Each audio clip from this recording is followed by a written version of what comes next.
tonight we'd like to introduce ourselves and what we are doing in the course of this show, and what we'll be doing in our business life, as well as where this show will be going. And so first off, I'll introduce you to Margaret. Hi everyone, I'm Margaret Rogers van Coops, and I'm so happy to be with Katie because she's helping me do all the things that I wanted to do, making my dream come true. So what metaphysical things you want to say about what you're doing, Katie? Yeah, I am all about the self-empowerment, self-sovereignty. I help men and women reach their highest potential, whatever that may be. I help a lot of women through their traumas and help them understand who they are and to break through their shadow. Hmm. You know, when I met you, I was just so fascinated by all your abilities because you're of the younger generation and you've come in with the coding and the vibration of modern technology, and you're a real whiz kid. Me, I'm still like 4 hours later going, what's up, what's wrong? I'm getting frustrated with my computer.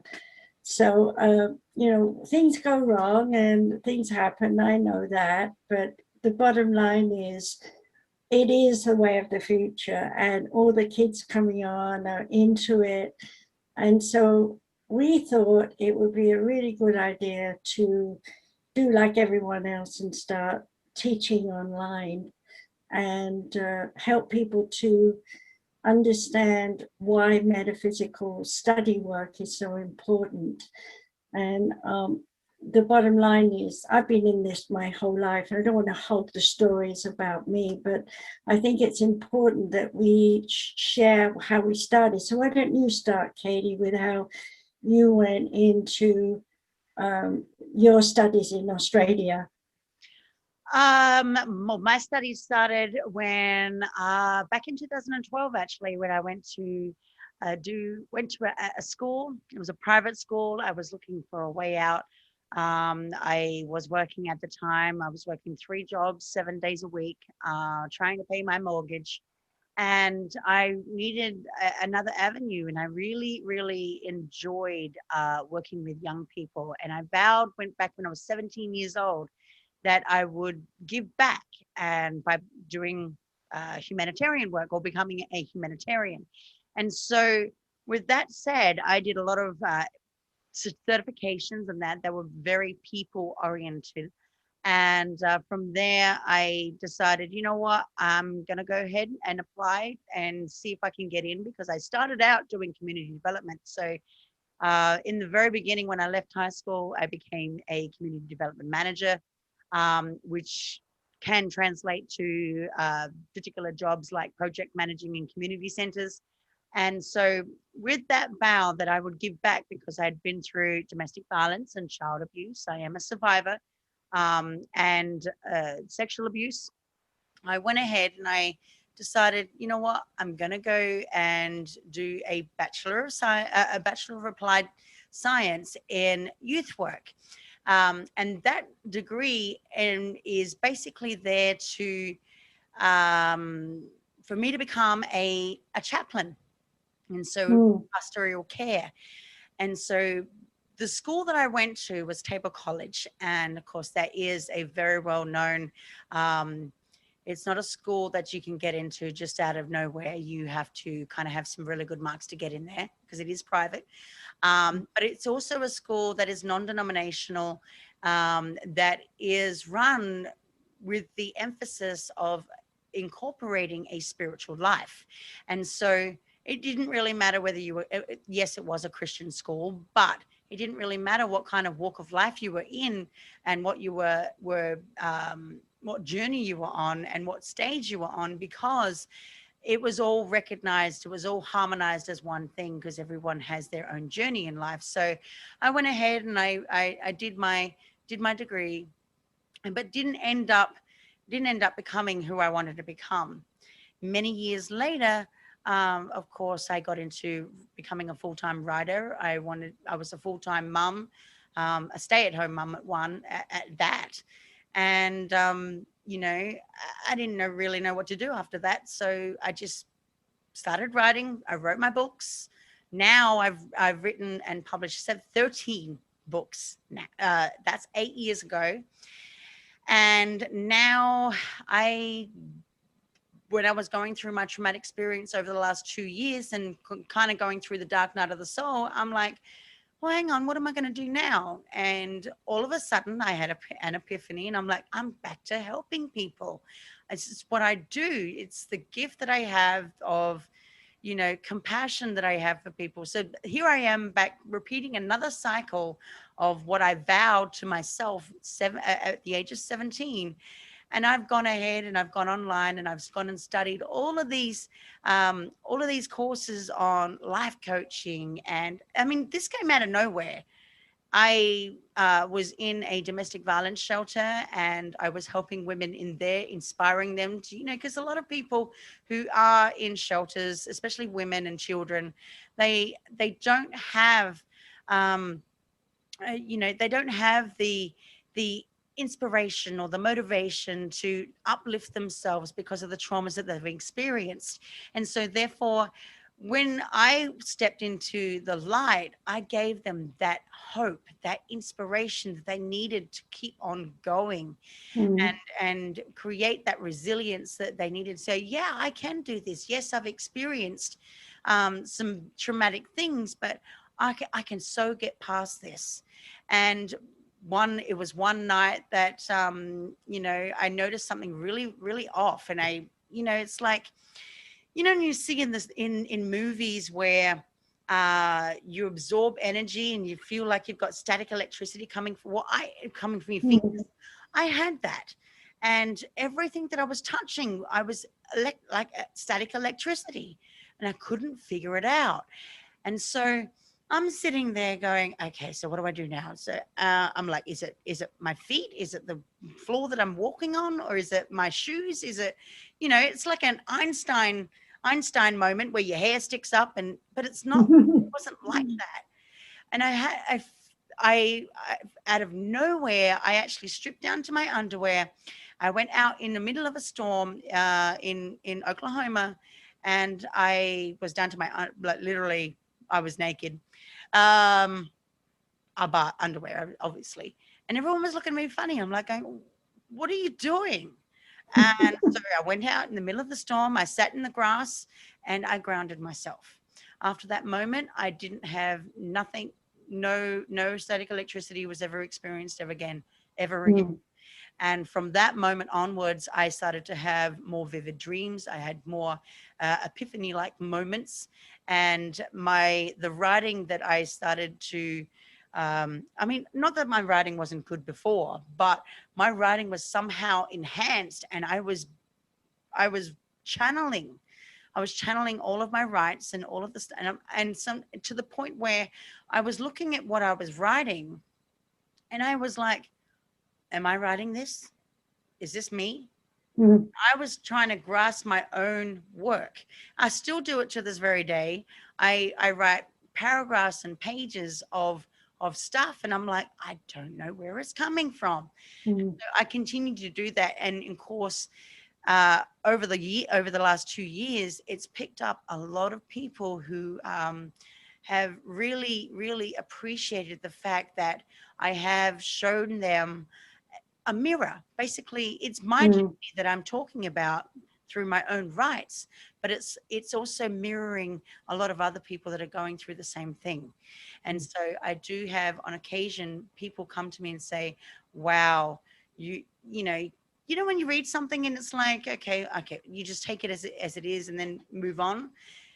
A lot of people are affected and some people have told me that they cannot read my writing, not because they don't want to, it's because it's too confronting for them.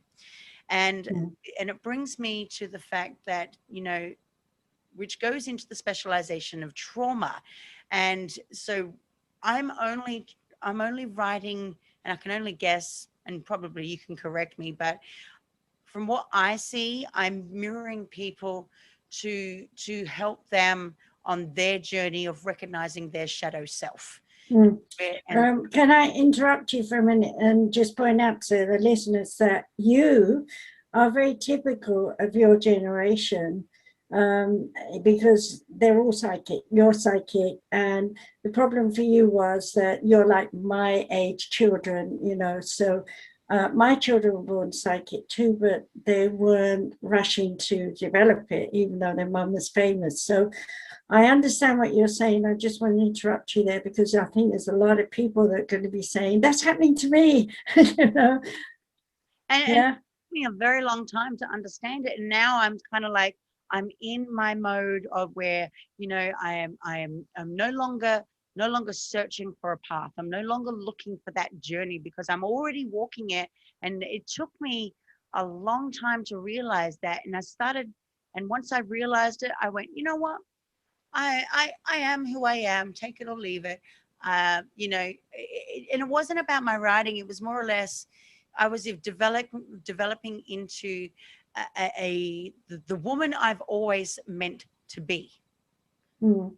Someone, because of my traumatic experiences, I could stand up and finally say, you know what, I am authentic. I am an individual. You know what? I don't care what other people think. I am now going to move on, Mm. be me and do me. And that's an act of self-care. Yeah, and that's something that's so neat to your generation because you can say that. When I was born in 1942, you couldn't say things like that. Yeah. If you opened your mouth and said your opinions, you know, well, let me go right back to 1942. You know, when I was born, the bomb dropped. People can read about this in my book, My Journey into the Oneness. But you know, in those days, when I was born, I was already, you know, people held me as an infant and got better. So by the time I was 4 or 5, I would run up to people because I got all these messages in my head and tell them stuff, and they'd look at me and go, "She's weird," or they'd say if I said something that was so apropos to them, then they would say, "How does she know this? She's only 5. What's she doing?" Whereas today, the kids, I was with someone just 5 days ago with a little niece come to visit. And this little kid is running around with my stones and just seemed to know. We started putting it on the finger points. I mean, I hadn't shown this child anything. I just let play because I was talking with the mother and just let the child play. And I noticed, I said nothing, but she was actually putting them on her fingertip, like my crystal acupuncture. And I said, "You like that stone?" And she nodded. You know, it wasn't very talkative, I must admit, but that age they don't really. But I saw it and I thought, I wish I'd have had, in a way, been born back in that time because I was such a pioneer and so different. I was so only me. There was no one like me. There was no one I could go to and talk to. Like you went to the university and you had a professor and someone teaching you. There was nothing. And the only people that you could really talk to about strange and unusual were, in quotes, the priest, the rabbi, or whatever it was that I went in search of when I was 10 to 12 and attended their classes. And nobody gave me any ideas because they didn't know about that. So it was very, very difficult for me to grow up, being honest. And like you were saying, you know, abuse. My father and mother were, well, me too, because I was in London and we were bombed every night. So we didn't know about post-traumatic stress disorder. We didn't have a word for it. Yeah. You know, when you think how much has changed, and it's changed in your life, I'm sure you can see that. So imagine what I've seen in 78 years, well, especially 79 now, God forbid. But the point is that we now have to think about what we were getting. Now, I don't know where you were getting. I'll go first and you can talk about you. When I was 5, I was listening to my spirit guides and they told me, you will have a school. Well, I'd just gone to school, you know, so it was easy to make that connection. And when I was about 10, I went up to high school, as you call it here, grammar school in England, A stream, you know, not very good. I wasn't really an A stream, but survived it.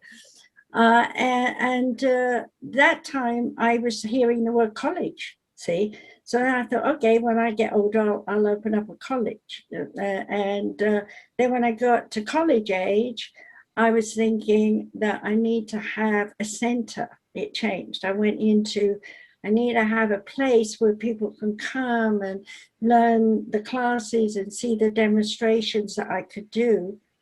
And from there, I did that in England quite well. I had my own center. And then I ended up in America. But you know what really got me going was Japan.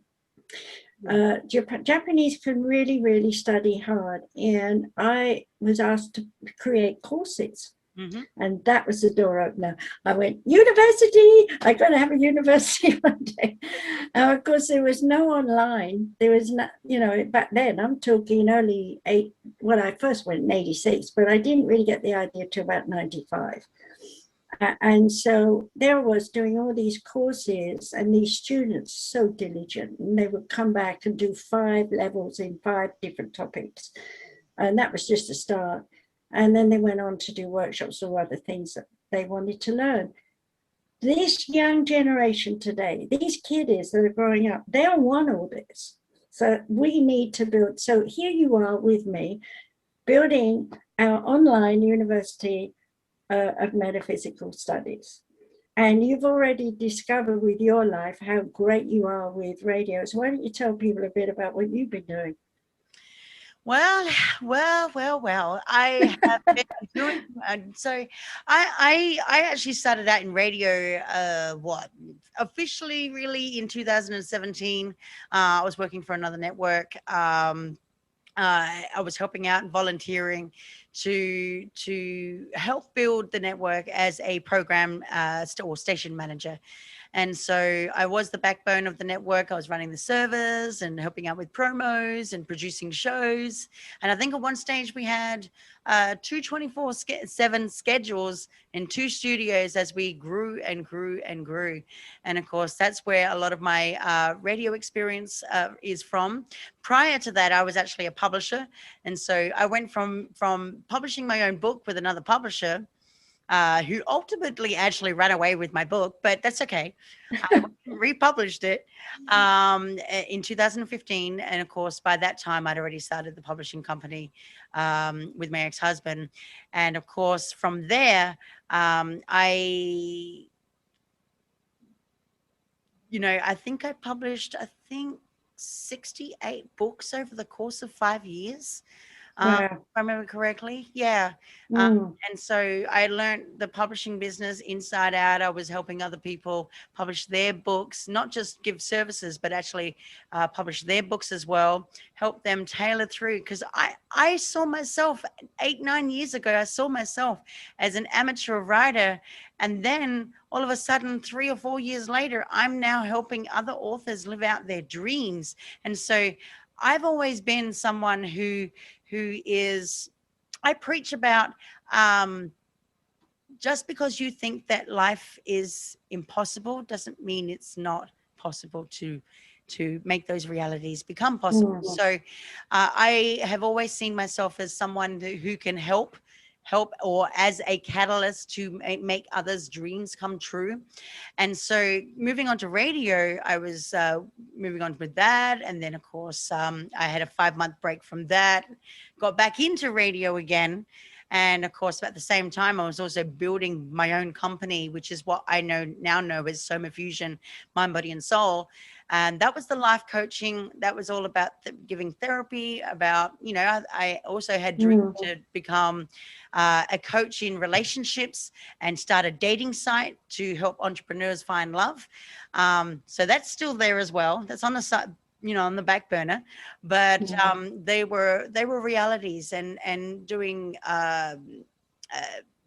self-development group courses by traveling and connecting with like-minded people. And I think I was approached by a retreat in Costa Rica that was supposed to happen this year, but of course that's not going to happen right now. But maybe in the future, maybe there will be a retreat that I will hold in lieu of doing a school session. Go out go out to Costa Rica, go to a retreat, and actually learn out in the open in a very relaxed environment how to meditate and how to improve our well-being in a venue that's outside of our home or where we are familiar with. And so it's all about relaxation too. Well, that too, when if I go back to the war, obviously I don't remember too much. I remember the bombs and nearly dying and all that stuff. But the thing that came to me after the war was the tradition. England is such a tradition country, and of course Australia would have had copied us. But you were still new, there was people still my friends, I'm leaving, we're going over to Australia to live. And some of them came back because they couldn't make it, over there. But I saw the British tradition in many different ways, and with the Commonwealth and all the people pouring into England. And that exposed me, up until then I was just Church of England, and that exposed me to the different religions and philosophies, because my parents weren't about to tell me about Jewish philosophy. So I had some Jewish friends, and then I found out about Jewish, and then I had some friends who were Indian. So I found out, because my dad and family grew up in India, so I knew about Hinduism. I heard all about that. But, so it stimulated me at that 12 years old that I mentioned to want to investigate all the religions. And I went to the library, and there was only one book on Jesus, one book on Muhammad, and one book on Confucius on the shelf. I mean, Wow. can you imagine that today? You go and there's thousands of books. And as you know, you're redoing all my 18 books. The last one makes 18, the Coronavirus Revisited. We want to tell everybody that's free. Is it up yet? Coming. I will make that announcement. Don't worry about that. Yes, for those who are listening though, I will be putting up Margaret's books on somafusionmedia. They will also be available back up on. We've gone through a transition period, so with all of Margaret's books, you could find them up on Amazon very soon, and I'll make that announcement. So I'll put it up on social media when that'll happen. So if you are listening right now, there are a multitude of pages on Facebook and LinkedIn and Twitter and Instagram, and to name a few. And of course, the somafusionmedia.com website, and they'll also be listed up on the universalchristchurch.com website, as well as easypeasysolutions.org, as well as the samariseducationcenter.com. And also askdrmargaret.com. Yeah, and you just did a big promo. Thank you. I wasn't expecting that, but not yet. But the bottom line here, though, what I was trying to say is that if you wanted to go on the radio about a religion of any kind, it was blocked, because there were so many cultures that were entwining, and nobody really knew what the left hand and the right hand was doing, and nobody knew about things. And when I met the Beatles, we were 16, at my friend's house, and they were rehearsing that. They weren't all the way, it was John and Paul that I knew, and Brian, who was older.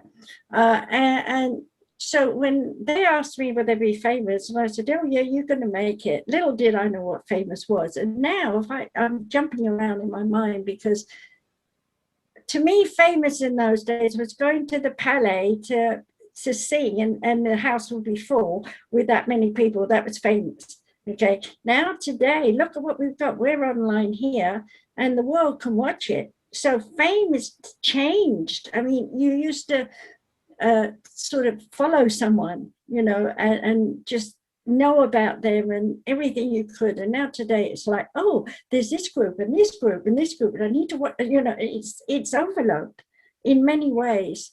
It's overload. There's so much out there. And the other thing that gets me about now is going back to England early days, and of course money was valued and different, but everybody, because of coming out of a war, everybody did something at cost. Yeah. Right? Now today it's cost plus this program and this and this and this and this, and next thing you know, your little class isn't costing $10, talking old money. Yeah. It's now costing $110, you know, and I'm being silly with money because actually we can go, there's people offering courses and classes for thousands of dollars. Mm. And I sit here and I go, how can they justify that? Because everything's online. You pay for a program, yeah, or 2 or 3 or 10, whatever, depending on what you're doing. So I can see that expense every month. But why are they still saying to someone, because once you've got it, it's for everyone, right? You can just keep using it or whatever, and your monthly expense. But why are they still putting things out like, come to this class for $35, and then you go on it thinking you're going to learn something, right?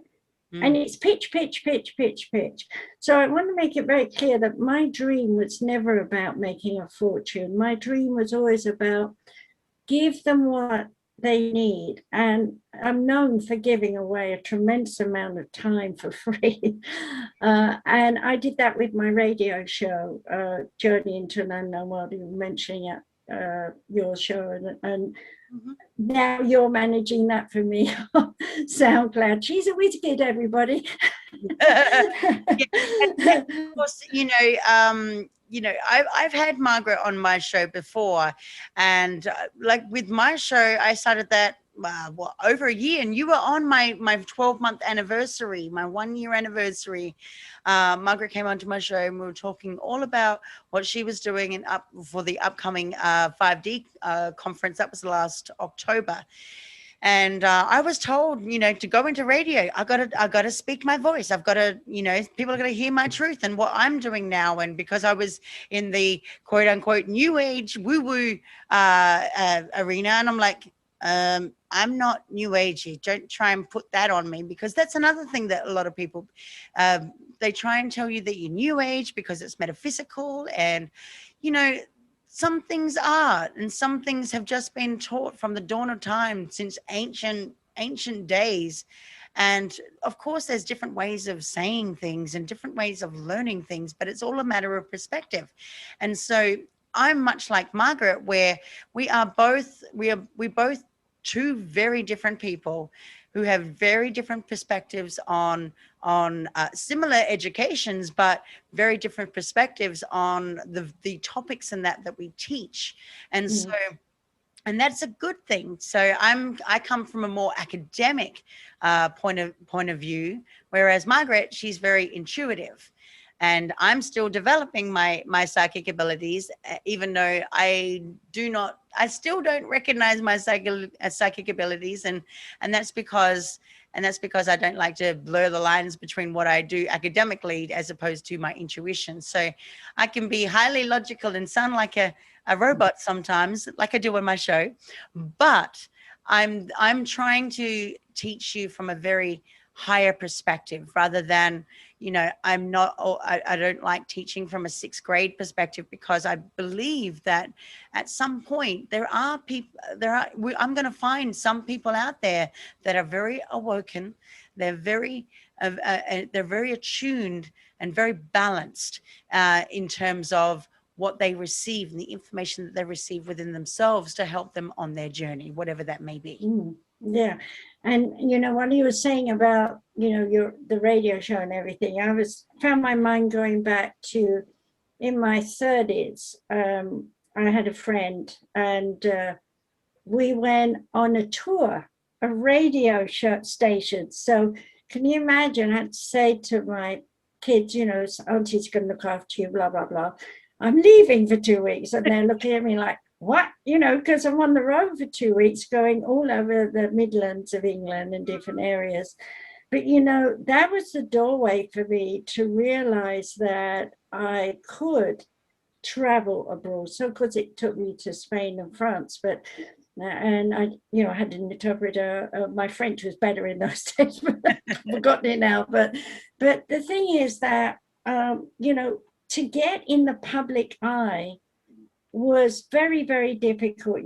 So with the Spiritualist Association of Great Britain, you could stand up and give a room full of messages, and I was well known for that, and accurate, and that was my launching pad. But my spirit guides are in my head saying, you will do more, you will do more. And you'd look around and it's like, how can I do more? There's just so many blocks, there's so many judgments, there's so many people saying this can't be done. And I tell you, when I look back at those years as a pioneer, I'm just amazed that I did what I did, because time and time again I was told, you're not, you're supposed to do this. We don't do this, so you're not supposed to do this. You're weird. You frighten me. I don't want to be with you because you might give a magic spell on me, curse me or something. And I'm sitting there like, what? Yeah, the other one that people come up with, oh, you're a witch, and it's like, hang on, I don't even practice Wicca, or I'm not even my ex called me a witch. He used to introduce me to people as, this is my wife, the witch, and I used to go, what? Yeah, I know, I've gone down that route too. I've had a few people in my life, including one of my ex-husbands, who did the same thing as well, and it went down to, I'm like, what? And so for me, I had a Christian upbringing. I was dedicated to the Lord at 7 years old. And then I was put into one-on-one Bible study. I lived out in the country. And even then, when I was put through that, because I was, my parents did not understand my ways of thinking. I was a black sheep of the family. I kind of, so I was always seen the rebel. So they thought that I was very, very out of place. So Bible study was like a punishment to me, so that I could have the word of the Lord instilled in my brain, so that I could follow his, the Bible. And it wasn't until I grew up and I'm like, I was made to go to Sunday school. I was made to go to church, and it's like, I don't want to be here. And so by the time I got it, I left home when I was 15, and I then started practicing Buddhism. I got into Buddhism, and it was Tibetan Buddhism, and I met a master who was a monk.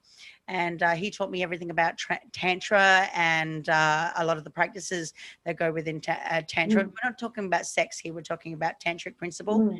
And then, of course, later on, I married young. And I married how do I say this?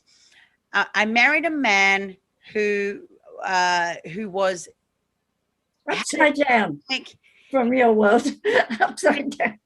Yeah, he was his family. He had an Islamic upbringing, so he was Muslim. But when he migrated over to Australia, because he was also an immigrant, he converted to Christianity. But while he was practicing Christianity, he was also combining that with his Islamic upbringing, and so there was different methods. And of course, him and I had no difference whatsoever in the religions that we practice. And so it was peaceful, and there was no word. But when things were out of place, and I went through domestic violence with him, it was suddenly, oh, I'm a witch, I'm this, typical things that would be judgment. Yeah. So anything that was against him, I kind of got condemned by, and so. Then I suddenly become the witch and the devil and this and that. And it's like, okay, all right. So, and then of course, my second marriage, that was to someone who practiced Wicca. And, I've had many different experiences with many different religions and whatnot. And so, but the one thing that has always remained is that I have very much incorporated a lot of Hindu and Buddhism teachings into my work. And so that has formed, so I will never ever classify myself as someone that is either Hindu or Buddhist, but I will say that because of those influences, and of course the influences of the world religions, I've got a bit of everything. So which is what you need to have, because your kids are going to grow up with all those questions because they're tapping into all of that. Exactly. But whereas my generation, when I was a child, you might pass a synagogue, but you didn't even realize it was a synagogue, because you're tiny tot and whatever.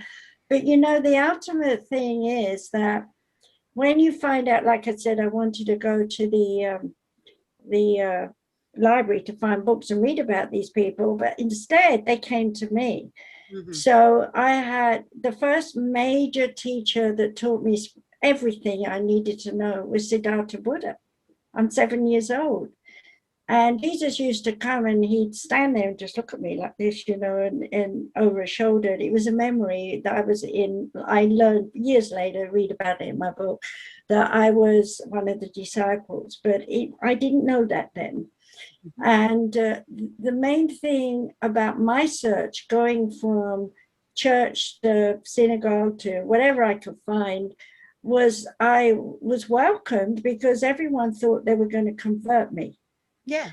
And then when you get into that class and they start saying ABC, I'm going, well, what's XYZ? And they're like, what? Because they never even thought about it. You see, whereas I was downloading from Siddhartha Buddha, the middle road, and the state of the mind and heart and the conflict, and you know, and I wasn't even 10 yet. I was coming for 10.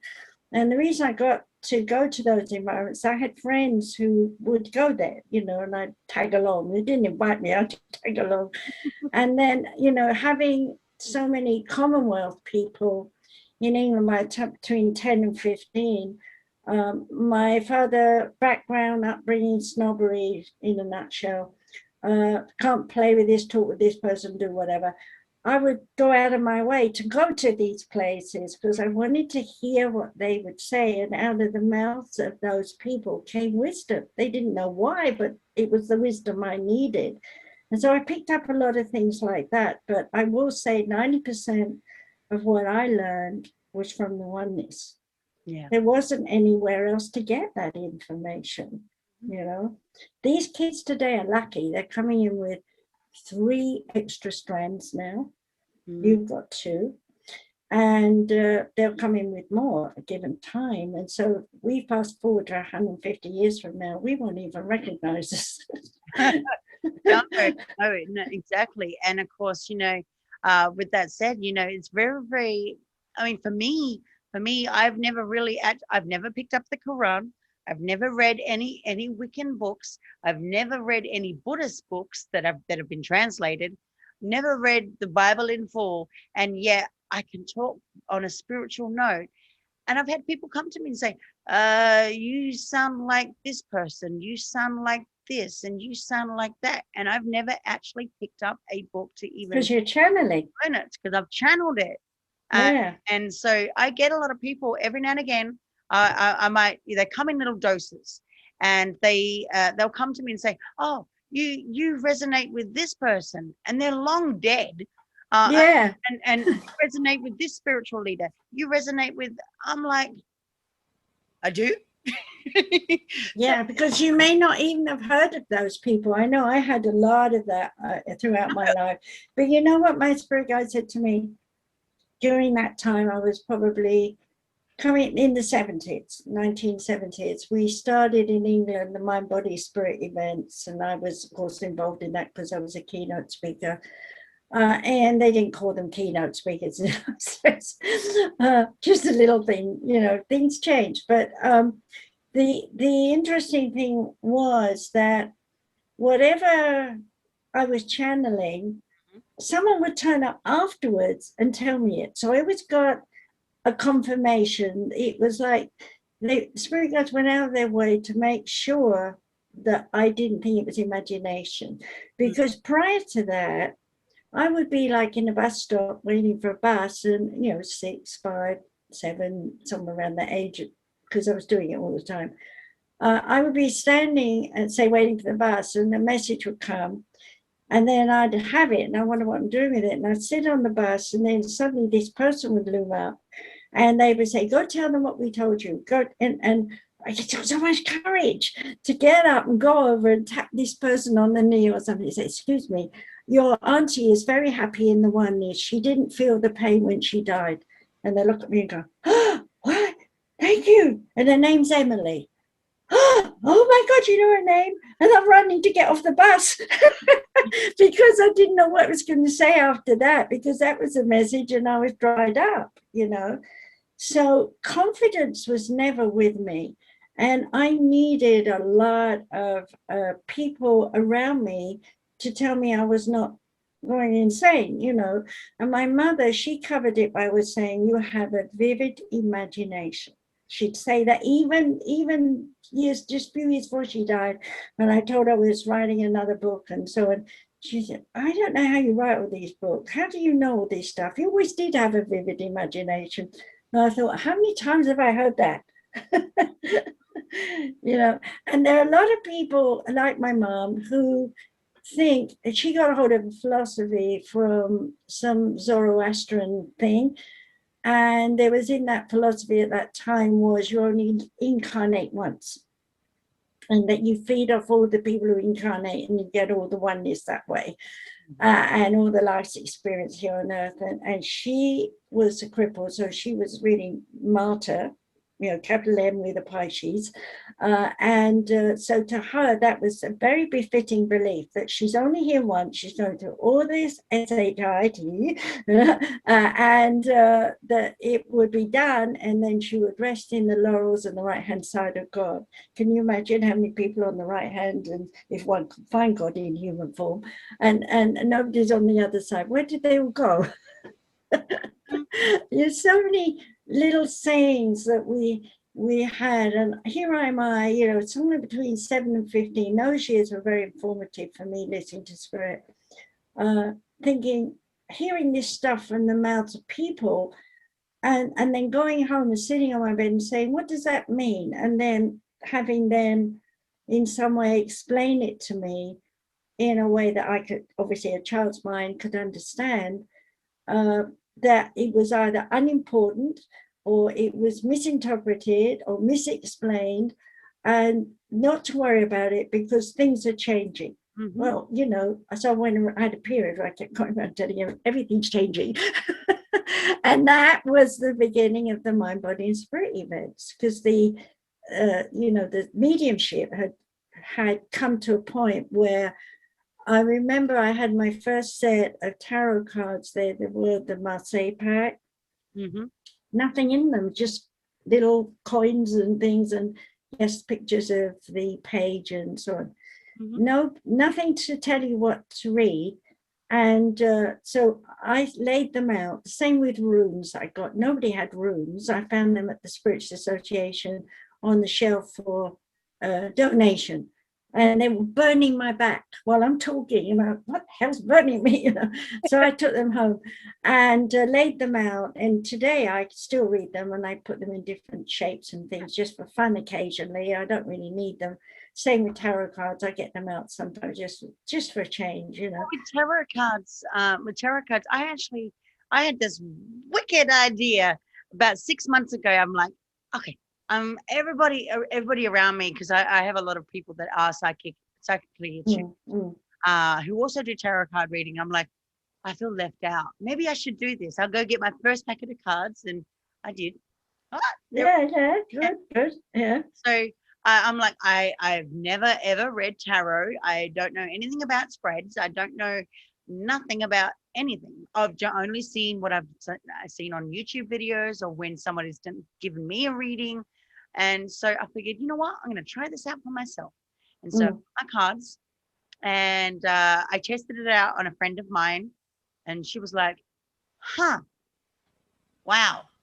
And then and then somebody caught wind of what I was doing, and then they'd like, okay, well, can you give me a reading? And so there happened to be 3 guys, 3 males, and I gave one person a reading, because I didn't know anything about what a spread was. I didn't know nothing. So basically I just did a reading with, and the way that I do readings is that I will start off with a few, ask for clarification, and keep going. And once I've told that whatever needs to be heard, and I start hearing that repeating message, I like, time to stop now. And so I might go through half a deck before I get that. And just more recently, I did. Somebody asked me for a reading, and I got through 10 cards. That was it. And I'm like, uh-oh. Yeah, that's a good way to learn when you're learning. In fact, I used to teach my students to do that sometimes. But you know, going back on the tarot, the ones with just the coins and the batons and things, Marseille pack. I got hold of the Toth pack at one of these Mind, Body and Spirit. They were new then. And that was Alistair Crowley's artwork that was drawn by a lady it's short version of the story. He died. He had people said he was insane because he was in the dark side. He wasn't. He had a growth in the brain. I talked to him quite a bit. Mm-hmm. And he was into the Egyptian because he realized there was philosophy there and he was trying to bring it into the cards. Anyway, he was very headachy and all that going on towards the end of his life. And he found this woman, Elizabeth, and he was telling her, I want these cards drawn. Mm-hmm. And she got through most of the major cards, but the Arcana cards, but she had not done the others. And she was an artist and she was painting them on little boards like, so, which is actually the size of the cards as they were done. But the interesting story here, and there's a message behind it. When he died, she didn't know what to do with the ones she painted. Mm-hmm. And so she put them aside. And then about a year later, she got inspired to keep painting them. And she did them all. And then she put them aside because she got ill. She passed, didn't live as long as we do today. And her kids grandkids found them in the attic years later. Wow. And realized what they were. And they came out, I think it was about, so we're talking, he was alive back in the 1800s through to the early 1900s. So we're talking maybe, she probably, I don't know the exact day she died. I didn't really want to know. It wasn't interesting then, but I would say she probably died around the 30s. And then her grandkids are finding them in the 70s and bring them out and publish them. Wow. 40 years, whatever it is. It's a long time, I know that. And that is the way of the oneness. That's what I'm talking about. So, when I'm 5, being told I'm going to have a school, and when you come into my life and say, we can do this university online, because I'm carrying it around going, how am I going to do this? I can't manifest the money. Maybe I'll win Publishers Clearinghouse instead of getting conned. Well, that's true. But no, I don't recommend that for anybody. Stay away from those people. No, but and just so that people do know, is that when you didn't meet me, you knew absolutely nothing about me whatsoever. You didn't even know my academics. You didn't know my background. Nothing. I just kind of fell out of the sky. It was like this random. And then one thing led to another, and we're talking for a couple of hours, I think it was. Mm, and then a couple of days later, we're having a meeting. Yeah, we were meant to be, you see. Then that's something people don't realize. We talk about unconditional love, and we talk about find Prince Charming or Princess, and we get married, and then we find out we've married the devil in our minds. But, the thing is that with the psyche and with understanding it, and when you learn to sort of put yourself into all of it or put yourself behind it and watch with it other people, you see yourself time and time again. I was watching someone being miserable recently, crying. And I thought, God, is that how I looked when I was crying? It was casting me back in my 50s, I was out crying over an issue. And I knew I was sobbing and sobbing during that time. And I kept telling myself, because I'm always doing that, why are you crying? I was, from very young, I used to say, don't cry. Because the more I cried, the more attention I got that was bad attention. I got slapped some more. I got yelled at, screamed at, shut up, stop screaming, stop crying. And I'm thinking, I'm just going, they call that yelling. But, adults in those days, in England, were all fighting. Like, I remember the strikes because they found unions, okay? I remember people standing in places like Hyde Park on soapboxes because my dad took me up there. That was my first talk, I have to share. I was with Dad. He used to go walking because Mum couldn't, and she was with the baby, you know, and stuff. So that's how young I was. And she was 4.5 years younger than me. So I think my sister was about a year and a half then. So I must have been about 7. And takes out to Hyde Park, and there's all these people standing on boxes, and they're talking about the issues of the day, you see. And some guy gets down off a box, and my dad says, "Go on, stand up on the box." I'm like, "No, stand on the box," you know. And he says, "Come on." And the guy turned around and says, "Yeah, stand up on the box." So I stood up on the box. I see all these other people on boxes as well, crowds around, you know, didn't really. And then he gave me a bell or something. I remember something in my hand. I was supposed to ring it. So I rang it. I didn't know why. That's right, it was a bell. Yeah, that's coming back to me. So I had to ring it. I don't know why. And what that meant, I'm ready to speak. So all these people turned around and looked at me. so Dad said, "Go and tell them." So I don't know what I said. I have no clue. But I know when I got down, they were all clapping. I don't know if they were clapping just because I was 7 and I did it, but you know, but that was my first public speech. And I am Dad. I remember Dad walking out the road and said, "That was you. You did well. That was really good. You said a lot." I didn't know what I said. So that must have been me channeling. Yeah. Those are the kinds of things you don't forget when they happen, you know. And there are a lot of people now who are coming up to me because they're psychic and say, "I just did something. I don't know why I did it. I couldn't help it. I just had to do it. And, you know, it felt so good." And what was that? Was that spirit giving me a present or something? I said, "That's you opening the gate in your mind, you know, to understand. They work with you to give you something that makes you feel good so that you can do it again." Mm-hmm. Right? Exactly. Little did I know how that one talk was going to take me forward through the Spiritual Association of Great Britain, the Mind Body Spirit events, umpteen expos and conferences I've done, and I've lost count. You know, and working with interpreters in different languages, you know, and India was fantastic. Again, I wrote about that in my journey into the oneness. I've been lucky. It's taken me into many different scenarios.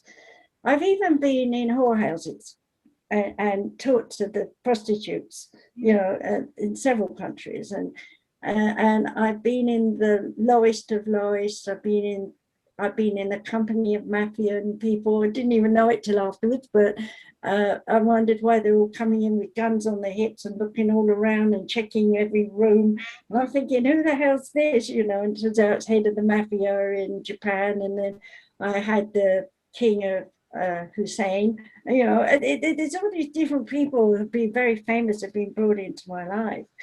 And I'm very grateful for that. And I'm also grateful for the fact that my upbringing, the snobbery part, actually put me in good stead, not for the snobbery, but for how to act as a lady in the upper echelon, you know. And then I can go on the other way. I can go on the street and sit on the floor and hobnob with the transients and talk to them that way, you know. And that's what the oneness gives us. We're all the same, you know. Yeah. And, you know, when you think about your journey in Australia, did you do much public work over there? Well, I came out of well, I was one of those people that was always very I wouldn't say isolated, but I was kind of like the one that stood out in the classroom as the smart one. I was always very, very extremely intelligent. And I was not one of those people that stuck themselves at the back of the class. I was always had to be right up at the front. And then, of course, I had issues with hearing, but at the same time, I did that on purpose. I mean, by the time I was 13, I was already reading a medical dictionary back to front. I mean, who did that at the age of 13?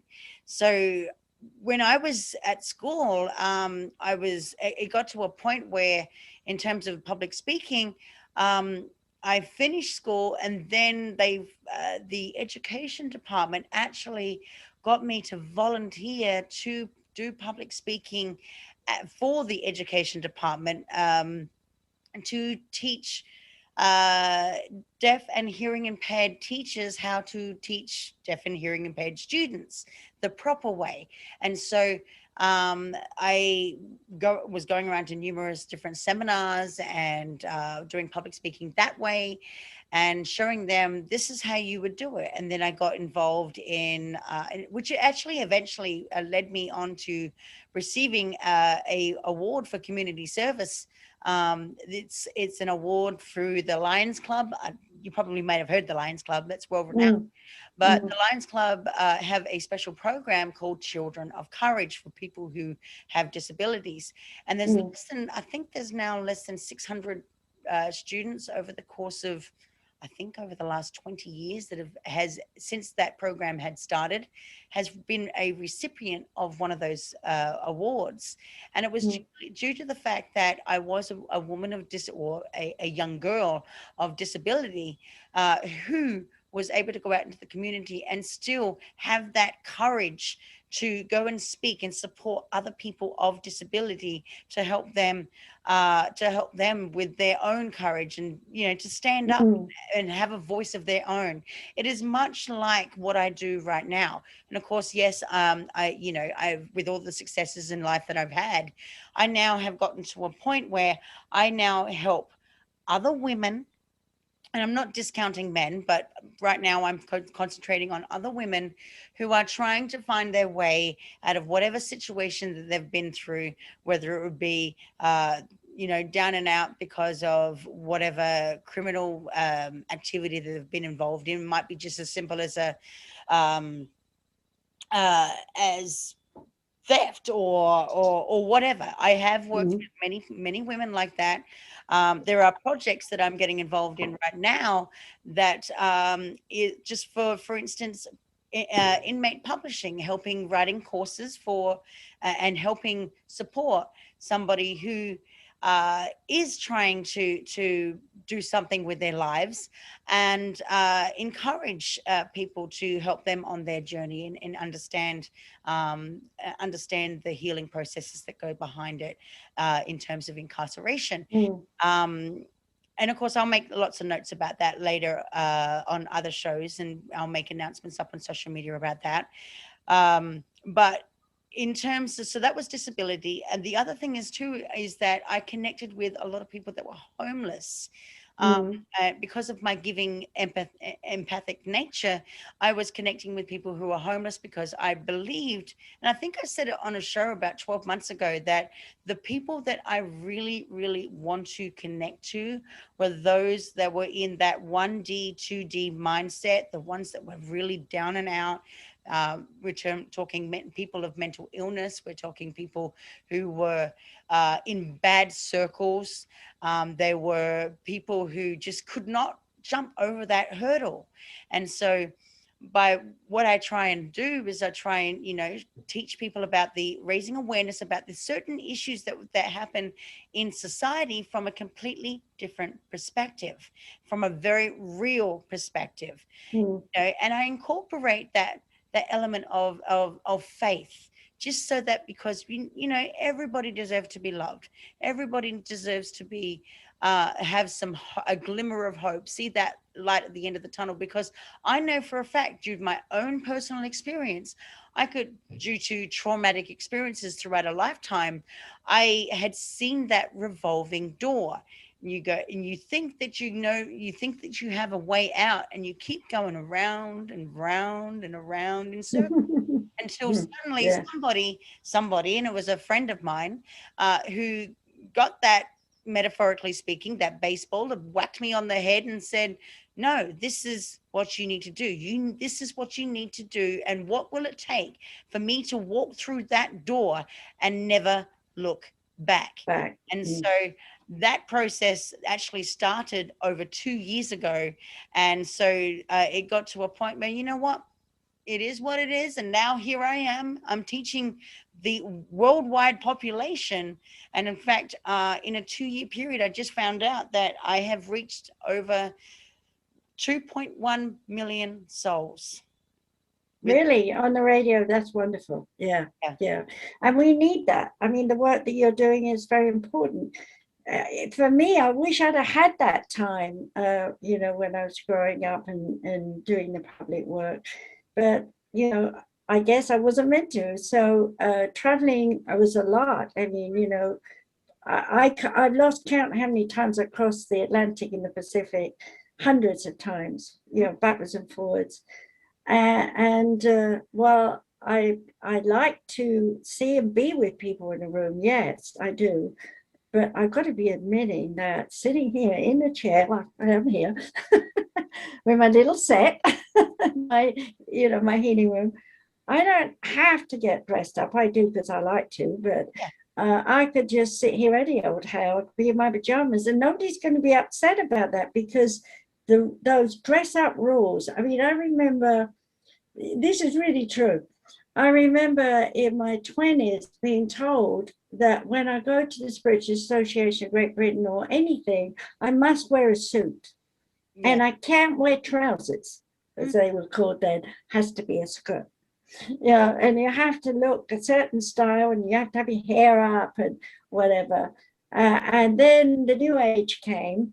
And we had long flowing skirts. I loved it. And I had some Indian wraparound skirts as well. I lived and died in those, I can tell you. The expo, they'd have a dais area, floor area, where people would come and sit around, because in those days it was sit in a field or sit in a building. It doesn't matter, you don't have to have a chair. So they're all on the ground, they're sitting around me, and there I am with probably 300 people giving messages from the other side. They're quick ones like, you should allow yourself to pace instead of rushing around like a mad person. If you take time and breathe and relax, things will be easier. Just a simple thing like that. But when there's a collective consciousness within your audience, I began to realize that if you strung all the single messages together, there was an hour's reading. Mm-hmm. And even today, I did them in Japan. It was popular. So we would have 50 people in the room. And you got to realize they're Japanese and I'm speaking English. So I had an interpreter, Yumi Haibara, is really very good. And she would practically glue her head to my face like this. And we'd walk around the room interpreting as I'm saying. And in that 2 hours, which would be minus a bit, maybe an hour and a half, because we chat a little bit afterwards, I read all 50 of them, so those quick kind of messages. And it's amazing how those messages, when they come, hit the spot. Yeah. It's like, you just told me something. It doesn't matter. Like one person, I told her that she had a sofa with a blue pattern design in it. I remember this, it was going back about 15 years. That's all it said. And they said that she should sit on it and be more peaceful. Well, after the event, she came up to me and told me it made a big thing about these blue flowers because she'd made a cover herself. Yeah. And covered it, with this blue pattern. Well, she ended up being one of my best students in the end. See, so sometimes those messages are just to pull you in. So you were mentioning that, you see. So these people come into your life and they give you that link. They give you that insight. Yeah. Here's the thing. Going back to when I was talking about the tarot reading that I was giving out for the 3 men, that was only supposed to be a reading for one person. And however I was reading, the reading suddenly turned into a triple reading. And they were like, oh crap, how the hell did you just do that? And all 3 were combined in that entire reading. No, all these 3 people knew each other. they weren't connected prior to the reading in terms of the activities that they were doing, but through the reading, somehow I managed to connect every single one of them. Yeah, and that's what we do as mediums. And so when I was saying I had, several hundred people around me and I'm giving these messages, when I came to America, they hadn't seen that. I'd never seen the demonstration of clairvoyance. And I told you I was in a boxing ring, all things. But you know what really got them? Because was the fact I said, keep your hand, don't ask me the question, because they were putting their hands up, right? They wanted to ask questions.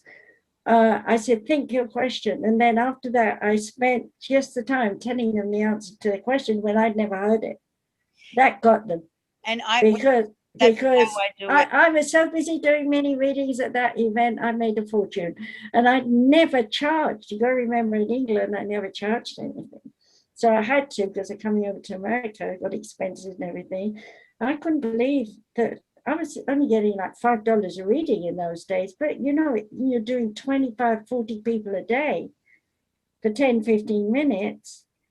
That adds up. And following me off to lunch and whatever. Yeah, because you become their guru, so to speak. Yeah, and I didn't want that. And that's why, in a way, I'm not so, in quotes, famous.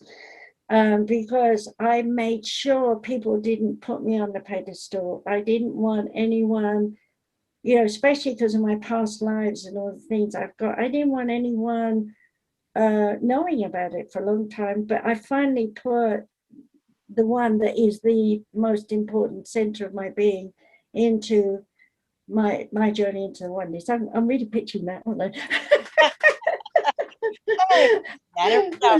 Well, but it's easier to read than it is to hear me spouting, I do this, I do that. I'm not that kind of person. I'm more about, what do you want me to do? And how can I do this for you? And I just try and be as helpful as I can in any way that I can. But there are times when spirit will come into me, and I had that with someone here in the house a month ago. She was crying and sobbing. I won't say any more than that. And it was like, suddenly I'm this, now listen to me.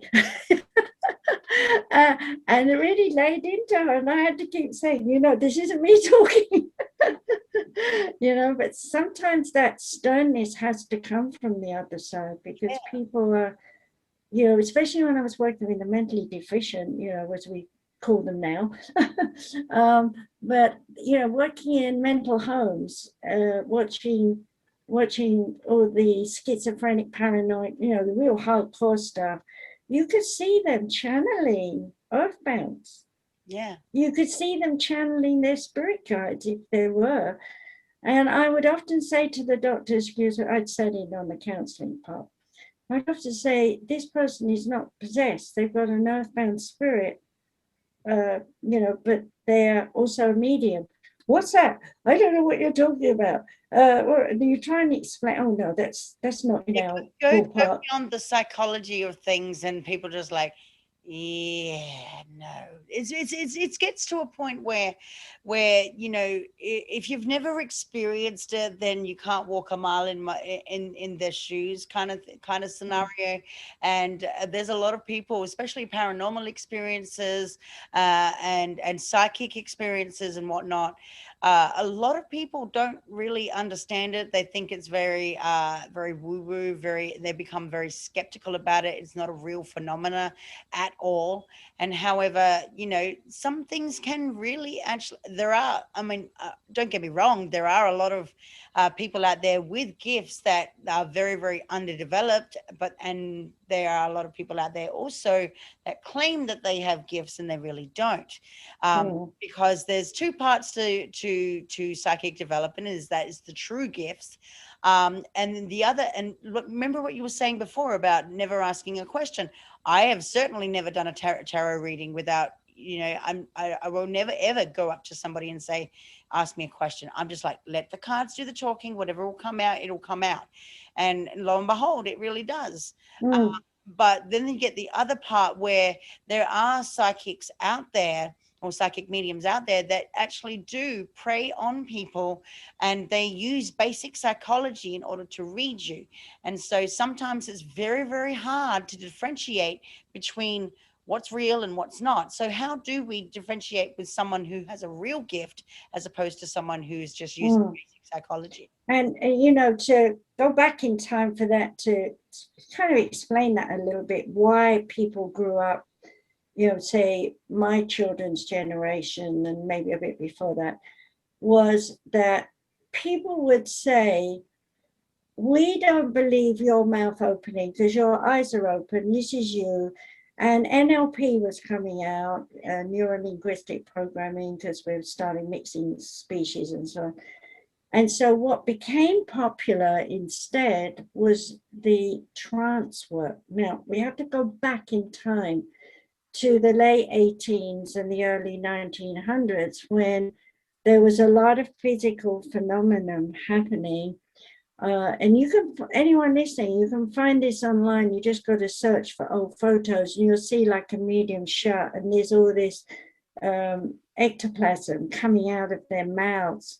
And in the picture, in that ectoplasm, are pictures of people who are deceased, And my husband did paranormal photography as well, and I've got quite a few pictures left, but unfortunately the ones with people's spirit faces, they want to take them home with them because it's Auntie Sally or something.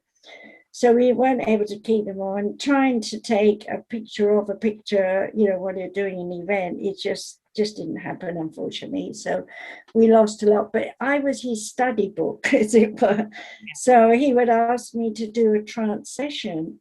And here's an example how energy can be manipulated. We had the old-fashioned camera, a video camera. You used to put the whole video in the camera. And we had like the light down to one candle light, how they measured it. So it wasn't much light on me. And then I went into trance and he filmed it.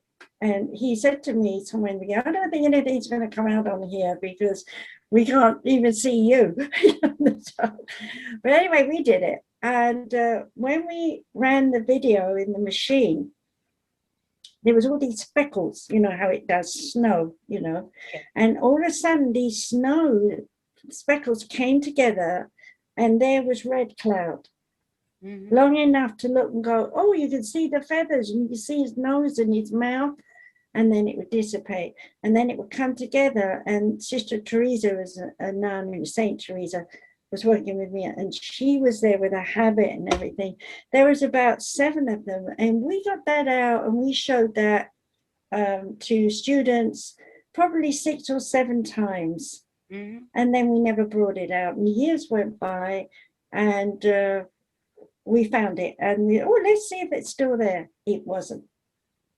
And my point here is that film, there's a lot of people, like there's a man named what's the name? Dormitory or something. He's in Eastern Europe. He's putting all his pictures up of him creating orbs. Have you seen them on Facebook? Yeah.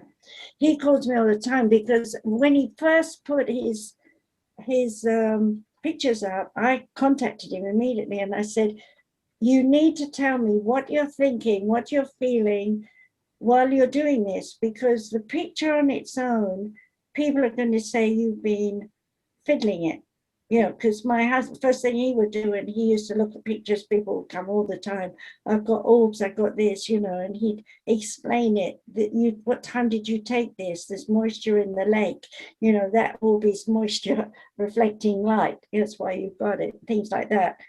And so while that was, I'm sidebarring for a minute, but I want you to understand why. So I said to him, well, take a picture of me by the sunlight, like Dormitory is doing. And he said, nothing will come out, we just get streaks of the sunlight. But guess what we got in the photos? And one day I'll show you it. There's 3 quartz crystals, and I'm not holding any, on either side of the bottom of the photo where he's taking a picture of me standing. I'm holding up here because so people can see, but I was full length, and I've got a gate behind me and the sun's over my shoulder. And so here's these two crystals in the photo with there's nobody holding them, and triangles, because I had Trinity Stone triangles. Okay. That's phenomenal. That's what you want to see in film. And if you got that kind of thing, when you know there's no hokey pokey, you've got paranormal photography. When you get colors out of the blue, like from the sun reflection, that could be a rainbow that the camera catches, but which you can't see. So there's a lot of things going on. So when I'm coming back to Dormitory, or however you say his name, I don't really know. I said to him, you need to tell me what was in your mind, what the message is with these early ones he was taking. And he said, and he was taking them like this and in his living room at that time. Now he's taking them outside. And he talked to me just yesterday, and he said that he still has no images. He just feels he is the oneness. Yeah. You know, which is wonderful. And he feels that, and that's all he does all the time. But for other people looking on, I was saying to him, you have to be able to explain it. Yeah. Because they won't believe it. They'll think you fiddled it. And he says, no, Margaret, all I've done is put the timer on and I go and sit down.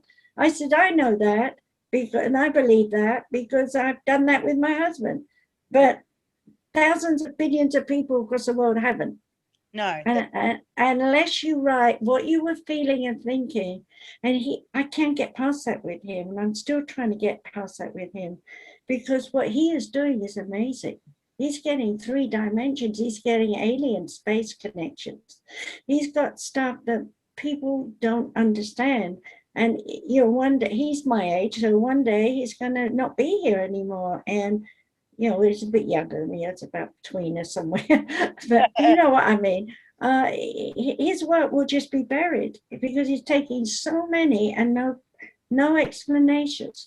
So anyone listening, if you're doing scientific experimentation with anything metaphysical, you need to make notes. What were you feeling? What you were thinking? What was happening at the time? Was there an air fan going in the room? Did you have music playing? Not that they don't count, because spirit can draw the energy from the fan. They can draw the energy from the music, but we need to know the circumstances, the situations, what exactly was done, because that, as we can say from me, Margaret, as a 5-year-old, giving messages with nothing, just my brain box, as it were, to today we can measure the pulses of the brain and the energies of the body. And I'm going to give a little shout here to that healing machine that I'm still working on. The healing machine can now, they've got another program where you can just hold it in your hand, connect it to your computer, and it will tell you what's wrong with you. Yeah. We need that now. We don't need all these big blood tests and this and that, when we can tell by energy what's wrong with us. Yeah. And the machine will tell you what you need to take that's alternative. It's all in there. I haven't really studied it properly because I haven't had time, as you know. But that is the future. Yeah. And this guy's taking all these pictures. That is the future. We need to understand how he is bending light with the help of spirit guides to make these forms, because one day we'll need that. Yeah. You know, I already know, as I've told you and anybody listening, sound is the next way of heating our houses and, you know, that kind of stuff. We don't need coal anymore. We don't need oil. We don't even need electricity for cars because we'll have sound that drives it. But we, you know, kids are already working on it. They've already found that if you pass your blood, and this guy's been shut down so many times, and he's old too, like me. If you run blood from the body through a sac that's on an impulse machine and then back into the body, all hygienically clean and sterile and so on and so forth. But while that blood is running through this impulse machine, okay, what it's actually doing is cleaning the blood of bacteria and illness and cancer and disease. And so by the time the blood's back in their body, they don't have that illness anymore. No. And the new revitalized blood It's killing off whatever cells, because they're all getting the blood. Yeah. You know, and so here we are with COVID. Let's be topical. And there are people out there who are selling programs that come in audio that vibrate the body. And I've just written the book, as you know, and in there, I didn't know this till after I'd written the book, that there are people out there who've actually got the equipment. They're getting it from spirit, and you put it on your body and it vibrates you to a certain kilohertz or megahertz or whatever hertz it is, and it kills the virus. Mm-hmm. And that's better than having some bug put in your body that will wear off anyway in 6 months, because the inoculations aren't guaranteed to stop you Yeah, being ill. and it's really funny because back in January 2020, when this all started to come to light, I mentioned to a friend about a hormone that we naturally produce in the body, but it gets depleted over time because of age and whatnot, and of course the lifestyles that we live, and so on and so forth. And so I was like, you know what? If we increase this particular, I can't remember what it was, but it's like a hormone enzyme that we naturally produce in the brain. And it's also one that can help with lots of other ailments, right down to Alzheimer's. And I said, you know what? I have a theory. Like we can, if we produce this hormone much more and increase it, then we have much more chance of fighting off whatever we, attract through the COVID virus and whatnot. But a month later, I kid you not, I don't even know how I got this information, but and I just started researching it after having this, just idea. Yeah. I looked into it. I'm like, hold up. I put two and two together, and about a month later, they had an entire study based on it, particularly in direct communication with the COVID virus and whatsoever. And I'm sitting there going, how the hell did I know that? Well, I'll answer it. Oh, well, I know the obvious, but for those, I'm like, what? They're already studying and they just published a white paper on it. I'm like, what the hell? Yeah, well, let me tell you that, for example, when Edison invented the light bulb, he wasn't the only one in the whole world trying to make light. Yeah. So in other words, the collective consciousness, we're all given the same information, the collective consciousness. What makes us choose A instead of Z, to make it far apart, is our emotional desires and passions and the soul structure coding. So if we put it another way, in the oneness, before we incarnate, we have a big party. I'll make it so easy so people can understand. And in that big party, we all connect our soul structure codings and unify that in a common goal for a purpose on earth. Now, we all get born in different countries and we don't know about one another, we don't remember one another, but little by little, as we evolve, each one of us, shall we say, has a piece of the puzzle. So now let me take it into space and say, George Bank, all these people came out of nowhere, including the Germans from World War II, and they came together. And the German, I can't think of his name right now, but he was the one with the rocket information, that they really wanted. And with him came his team, because they wanted that knowledge, that technology. And into that came our people from different countries who'd all got a little piece of the information. And they all congregated in one place to get that rocket to get off to the moon. Okay. And everyone has a bond. Those people don't know why, because they're materialistic, they're thinking science, they're thinking rockets, they're thinking people getting killed, whatever, there's so many angles to this, and they all have their particular job, and so they're focused like staring, but in reality, they're all one piece of big puzzle. Yeah. They're just that each person is vital, even to the guy who does the toilet. Everything is vital, okay, to that program, that it will get off the ground, and it will teach us a lot, we'll evolve a lot, and we'll achieve something.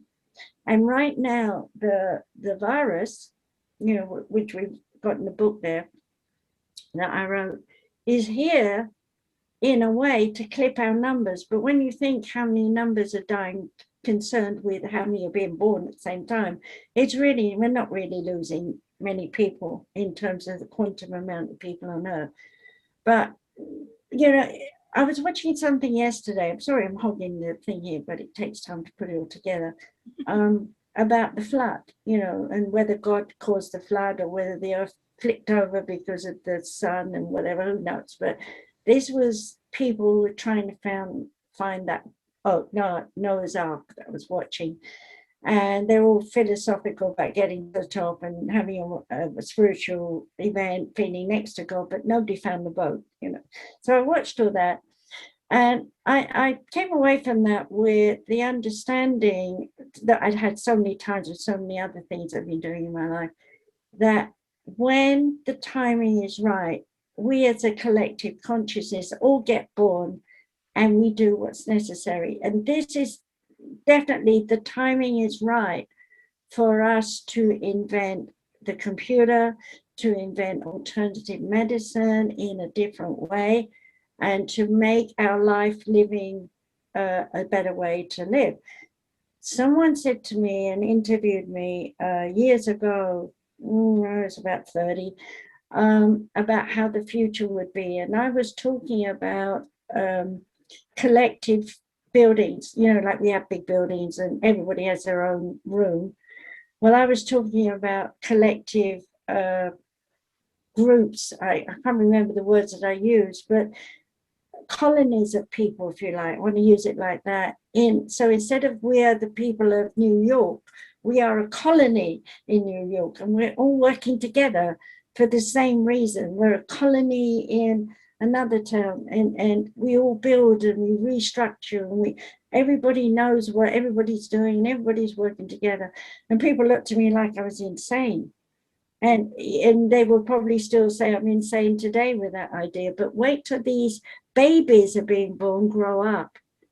Yeah. They're going to come up with these ideas. They're going to be saying, it doesn't work the way our forefathers did it. We need to congregate, and we need to have a common theme. And already my grandchildren are talking about cleaning up the ocean and cleaning up the rivers and letting the trees build, and thinking about careers in that direction.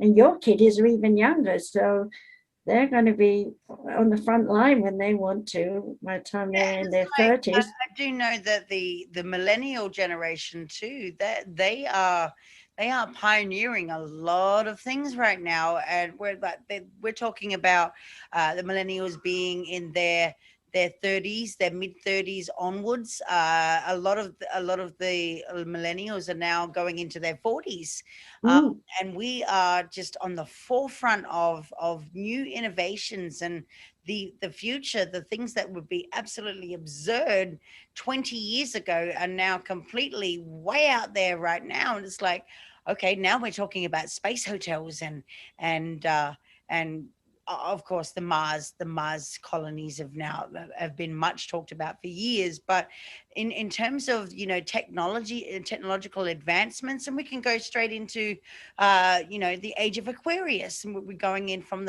ending the Piscean age, going into the age of Aquarius, where community at large and humanity coming together, as well as the technological advances that are typical traits of the Aquarian age. So this is, as I mentioned earlier, Aquarian age, because John wrote the song, but we didn't understand what that was going to be. And so life has evolved, and I did that show, the 2 hours, so people can go and listen on, the Great Piscean age overlapping the Great Aquarian age and stuff. So I don't want to talk too much about that. But what I do want to talk about is all these things we've been mentioning, and the changes that are going on. These young children now coming in, young mothers, they need to be educated for the future. And I can see now why it was very important all those years ago that the spirit guides would tell me that one day I'm going to teach the world, which is the way they said it. And it was like, oh, the world is London, you know. And I remember someone saying to me when I was doing the World Symposium on Humanity in Wembley, we had Ram Dass, John Denver, Archbishop Canterbury, Elizabeth Carter, different people like that over. So I was meeting Americans as well as the British, and I was coming out at that time, being famous in England. And so it was a wonderful event. But as they're all saying, we're going to connect by satellite and we're going to do all these things. Well, we didn't know about computers. We didn't have them. And now that we have all this technology, what I'm concerned about is that if we don't teach the metaphysical stuff, if we don't, you know, they're going to be floundering around like we were back when, trying to make sense, fighting uphill battles. And believe you me, it's exhausting. And I know about fighting up to it. I can't tell you how many thousands of people told me it can't be done, and I did it, you know, that kind of thing.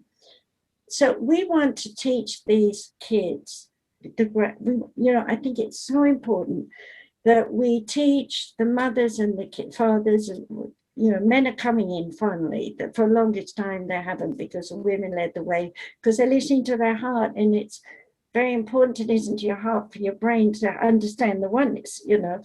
And so, but more and more men are coming around now, which is good.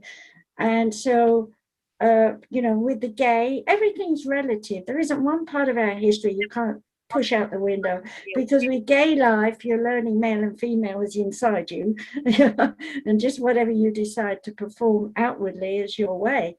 But these kids need to know psychic development as soon as they're toddling.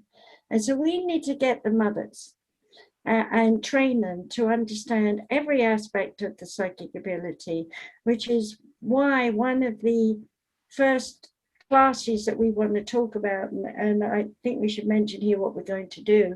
We're going to have a series of classes that are free, where you can come and hear like what the psychic ability is, or what types of relationships are, or what you know, psychology is, or something. You know, I can't remember everything on all the sites that you're putting up, but we will have these free talks so that people can come and listen and ask Q&A afterwards, you know. And I think that's very important right now, that people get that chance to find that there is finally someone who's not charging them any money, and they can come and listen to what we have to say, and ask their questions afterwards when we throw it open. I think it's going to be a very important part of education, is knowing there's somewhere to go to get answers. Because as we've been saying all the way through this, there weren't any answers.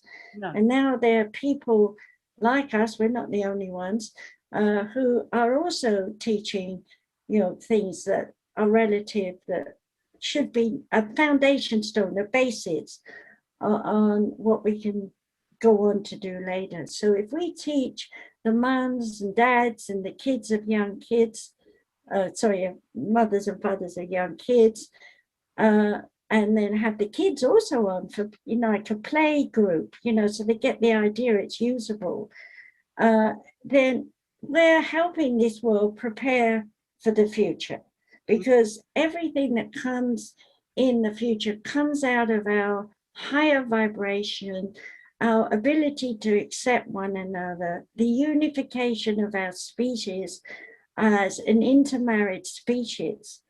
And we could say, hey, a load about that, but that would be another show. And, you know, what we will become when we stop saying, I'm an upper class and you're a downtrodden, or, you know, I'm at this good school and you're not. You'd be amazed how many people in Japan say to me, I've got 4 schools. Which one shall I tell my children to go to? I want the best one. And I want them to be a doctor, I want them to be a lawyer. And I'm looking at them going, you know, you can't afford it, just put them in a regular school, and this kid's going to be a mechanic. He doesn't need to go to a university type of school. You know, why do people try and define what their career must be before they're ready to even go to kindergarten. It's like, what are you doing to this poor kid? Well, if we can teach these children, these intuitive children, to understand that when they say, I'm playing engine drivers, that there's a clue why they want to play engine drivers, because somewhere in them they're going to be curious about engines, what makes things work, you know, and that will come later as they get older, and they'll say, oh, I like fiddling and making things because I want to know how it makes, And see, you know. the thing is that we've been so stigmatized and conditioned to believe that life has to be laid out in a certain way. And so when kids grow and develop, we put that condition on them. Oh, well, boys must be a fireman and girls must be a runway model or a cook or whatever a female role may be. We've that gentrification of what we're supposed to be doing as a role has now spilled out into the education system, and so therefore strategically it's been taught that way, that through parenting and through the education system, that you know Joe Blow must be a fireman and or must be that or must be how many, I don't know how many men and women that or parents have said, oh, I want my child to be a doctor, I want my child to be this, I want my child to be that, and then lo and behold they find out that their child might want to be a strip dancer for all they care. Yeah, I know. And you know, let me just interrupt you there a little bit and say, as I've said just on the show I did recently, that we bring up our children 20, or it depends on their age, of course, exactly, but around 20 years in the history of our mother. So why are we preparing a child for the future with history? Exactly. It doesn't work. And we've had revolution all the way through my generation of people saying, why? I don't want to do that. I want to be something else. And many people of my generation, I know, changed their career many times because they didn't walk in their true shoes, let's put it that way. And now we're looking at the 20-year-olds who are saying, I studied this because they're my kids' generations and before have told their kids, well, you know, look at me, don't struggle like me, don't do like me, go and do a good job. So it went back on itself. And I actually said to my kids, what are my grandchildren and their kids doing? And one of them, I won't mention names, is a girl. She loves riding horses. Her mum loves riding horses. That was integrated to her from as soon as she could toddle. Yeah. So she loves, and she's now in a university studying to be a teacher of riding or something. I don't know exactly what, but she ended up left where everybody went home because of COVID. And because she was the best pupil, she got left to take care of all the horses and all the mucking out. And I'm like, is this what she wants to do? You know, really? You know? And I had a little chat with her and I said, over a holiday, you know, last one. And I said to her, how are you doing? And she said, oh, it's hard work. I said, do you like it? She said, yeah. And I thought to myself, that doesn't sound like a yes, you know, but she'll get through that. She'll pass the university exams or whatever. She's brilliant. And then what? Where will she go with horse riding? Well, I don't know. Give you an analogy there for a similar story. You know, I went throughout my let's just call it my career span, and I went through different pathways of education, and I got trained in very many different things, and I've been trained in 6 industries, from the blue collar to white collar. It doesn't really matter what I've been trained in, but at the same time, I'm like, okay, so I started off wanting to go into the military because I really wanted to be in the Navy. It was something that I really wanted to do out through my adolescence. And so I was quote unquote reared to join the Navy. And by the time I got into my teen, but got into my late teens, then I got into that whole community vibe. I went through my education, got into anything that was people oriented. And of course, here I am, and I went through my studies for the last 2 years, and then I met you, and I've looked at myself and I've gone, and had a conversation probably 8 months ago with my mother, and I said, I said to her, you know what? Maybe I'm not a therapist. She goes, what do you mean? Because my mother's a therapist as well. And she goes, I'm not a therapist. And she goes, what do you mean you're not a therapist? And I said, no. I'm not saying that I'm not a therapist. I was just saying that I like the therapy aspect, but I like teaching it more. Rather than me coming out and say, hey, yeah, I've got a whole clientele, and I would like to do, hypnotherapy sessions and have clients that I can actually do one-on-one therapy with, or group sessions. I'm sitting there going, I would much rather actually teach people. And the reason why I like teaching people is because there are so many therapists out there that have been incorrectly taught. And so by giving the valuable, correct information, we are able to teach you the right way of how to become a therapist, a counselor, a coach, or a practitioner of any of this, and properly how to go into psychic development, with having the skills and using those gifts and abilities to use them for whatever enhancements you would like to use them in a lifetime, or using as a catalyst to help other people, or a group of people, or a community at large. Yeah, you're exactly right. And the psychic ability, I'm just going to give a small example because we need to tell them what we're going to teach, and we're getting late in time. When I taught my dad psychometry, which is the sense of feeling, and I taught him, first of all, his fingertips years ago, and he was working in his company. And he would have a list of all the different companies in Africa that he was getting supply from. And he would run his finger down the list like this. And when he got a tickle on his finger, he knew that was the person to call. Yep. And he would call up, and they would then say, oh, we were just thinking about you because we're running out of screws. We need some more. And so then Dad would work with them and do business and get the orders. And the company was his baby, but they needed investment money. He couldn't afford it, so their backing, and all they gave him was a watch when he left. But millions of dollars never went down his trousers, I can tell you that. And that is the way of life in those days. It was like someone says you can invest something.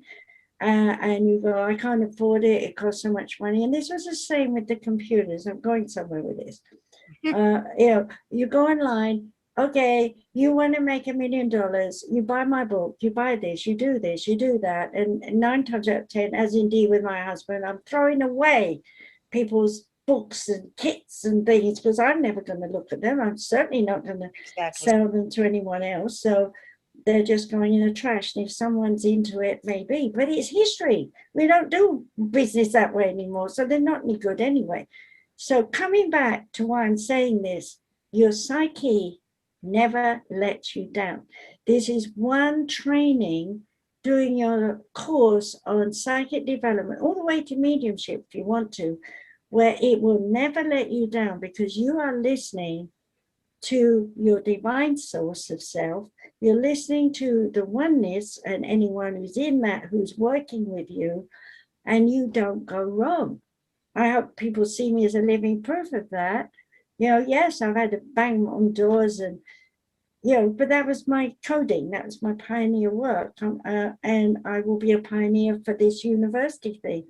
So that's a prime is psychic development. We absolutely are pushing that to start off with for children and adults. But we also realize with COVID that we're shut down, right? So we've had a lot of people telling us that they're in relationship issues. So we're going to start loosely with talks on relationships. And so if anybody's listening or interested, you'll tell them where to go and what to do in a minute. But, with people don't realize the bigger your family, the more intimate relationships are going on in that family. And when I think that my son and his wife have 8 children, I haven't even done the math. It was overwhelming. I was thinking about it because there's 8 children and they each have a relationship with mom and dad to start off with. One child is, so there is a, one child with one mum, one child with one dad. That's 2 relationships. Now we've got 8 of those. That's 16 relationships on their own with mum and dad, or mum or just dad, and or mum and dad. It makes it more. And the larger the family, the more stable it may turns out to be. I've noticed over the years, because they have so many cross energies, and they have time to see it. Whereas a one-on-one or a one-on-3, you don't realize, you think you know the answers. I've seen it time and time again. So large families actually survive better than small families. But we'll be talking about that. We're going to do some shows on that, and we're doing free shows, right? You've got some information on that, haven't you? Yes. We haven't actually, have we picked a date for that or not? I can't remember. But they can go to Easy Peasy, right? Yeah, they can go over to easypeasysolutions.org. And of course, there are ways that you can get in contact with us as well. We are currently building the websites, and I will also be revamping the website so that it's a little bit easier to navigate. If there are sign up button, you can go over to the contact button and you can contact. Hit the contact button, and you can email us with all your details and what you are interested in learning, as well as what you want to participate in, what talks you want to join us in when we present them. Of course, we'll be putting up dates and times and all of that when we will be doing that.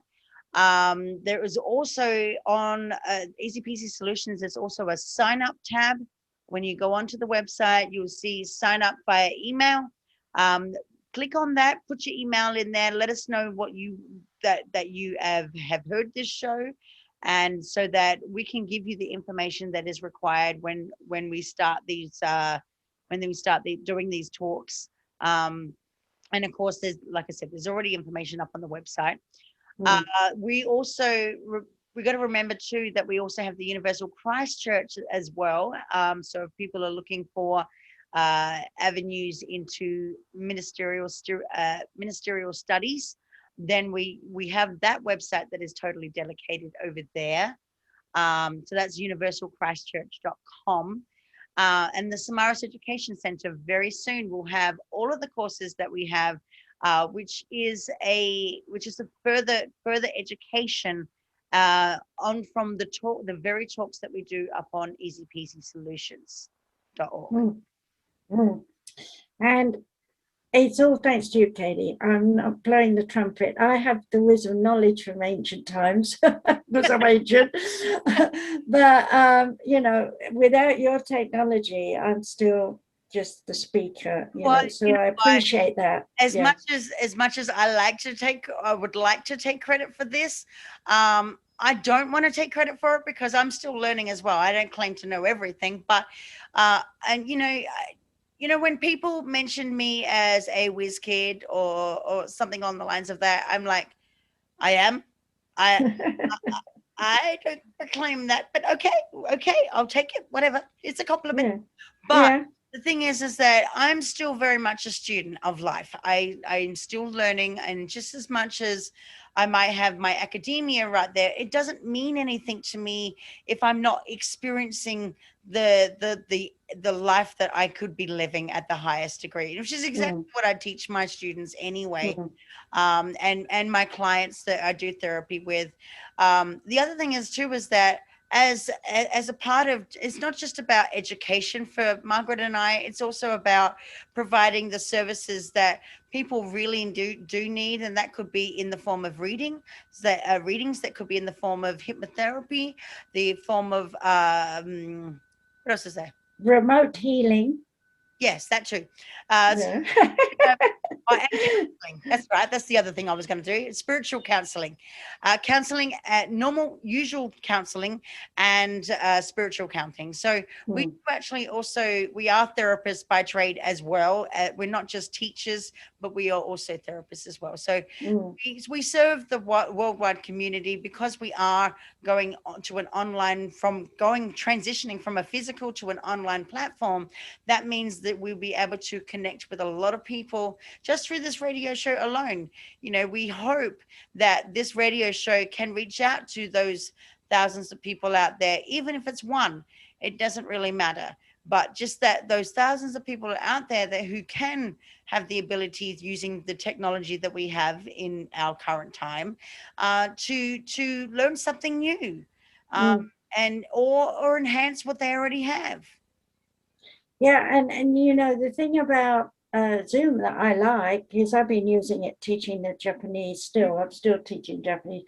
And I just wanted to say that I'm just enamored of Zoom, but you know what? There'll be more programs that'll be better as time goes by. So, you know, keep up to date with anything that you know changes, because you know, it makes it easier for us to do rather than struggling. I remember when I first started doing my YouTube, you know, things, it was like 5 minutes, I think, was all we were allowed. I used to sit there and go, what am I going to say in 5 minutes, you know? And now we can talk for as long as we want to, which is great. But, you know, technology is changing so fast. So one of the things I really want to say to people is, if you want to come and have our free talks, please do. But and even if you never come back, can you please leave us a review, what you thought, or what you wanted, or what wasn't there for you, or what you would like to have known. Because if we don't know what's going on in your brain box, we're only able to respond to those people who let us know. So we need feedback. And then the other thing I wanted to say is, you remember we said, we're looking for teachers. A university has to have teachers. And we don't want to be on the computer morning, noon, and night teaching every subject. And it's not that we couldn't. We have a vast, between us, we have a vast basket of knowledge to share. But we want to have as many teachers as possible. So there's something going on for different people all over the world to learn and study. And we're not averse to having foreigners. We've got Remy Kanai, who's in Japan, who's a master teacher in her country. She studied with me and many other people, and she speaks English and Japanese. So, you know, if you're a foreigner listening to this and you speak French, Italian, German, whatever, and you have something you want to teach, we're interested in having you on this. So contact us. That's a very important part, because the whole point of a university is that we need many teachers. We can't just be us. Okay. So we're going to be not interviewing so much as talking and chatting with you in time in the future if you contact us. So it's not just apply and fill out a form. We have to know you. We want to get to know you. And I'm sure you'd want to get to know us, right? Yes, and of course, and not only in terms of getting to know them. Obviously, you don't want to come just say I've got something to say and voila, you're a teacher. You actually have to show us that you are a proven teacher with credentials, with your academia, with all sorts. You have to at least build up that rapport with us, with the proof, so that we can say, hey, yeah, you can work with us and you can teach the things that you want to teach. Like for instance, for me, I'll be teaching under the Samaras Education Center, of course, the Somafusion Academy. I'll be teaching a lot of metapsychiatry courses or psychiatry courses that are there. I'll be talking a lot of heart-centered courses, on how to recognize our shadow self in terms of our ego. And so And Margaret as well has her own courses that she has, that she offers to the world. I know just recently I wrote an entire four yeah 4 level course on mindfulness. And so, doing a mindfulness course with me is not just teaching you about the different levels of mindfulness, but it's also teaching you also how to become a practitioner so that you can go off into the world and become a practitioner yourself and run your own business. So Yeah. the whole point of us training people is to train you so that you have the enough knowledge to know where you want to go and how you want to use that knowledge. And so that one day you might actually be a teacher yourself, and you're training and teaching other people. And so we are just catalyst. We are catalysts to pass the baton from person to person and spreading the word of education in these fields that we offer. And we might add that we, when you do a course, we're talking serious. It's not play. We're serious. You're going to get a lot of homework and a lot of things to do. And if you stick with the courses that we have, you will get diplomas. If you do a workshop or a lecture, in terms of several, that is not a full qualification, it's just an intro or something, you will still get a certificate that shows you attended, and it will come through Sumaris Education Center under the hat of Universal Christchurch. So we make it very clear here, we have to do this, that we are working under the church format. Yes. And we haven't talked much about the church, but the church format was started back in 1972, was it? Or 4? Anyway, back then. And it was started by paranormal psychics, healers, lectures, workshop kind of things were happening in the 70s. Mm-hmm. But the laws, they're still there, by the way, in many parts of the world. The witchcraft laws are still on the books. They're still on the books here, and they're still on the books in England and Europe, but nobody bothers to use them. But I can tell you that during my 20s through 40s, I risked any time I went in public of being arrested.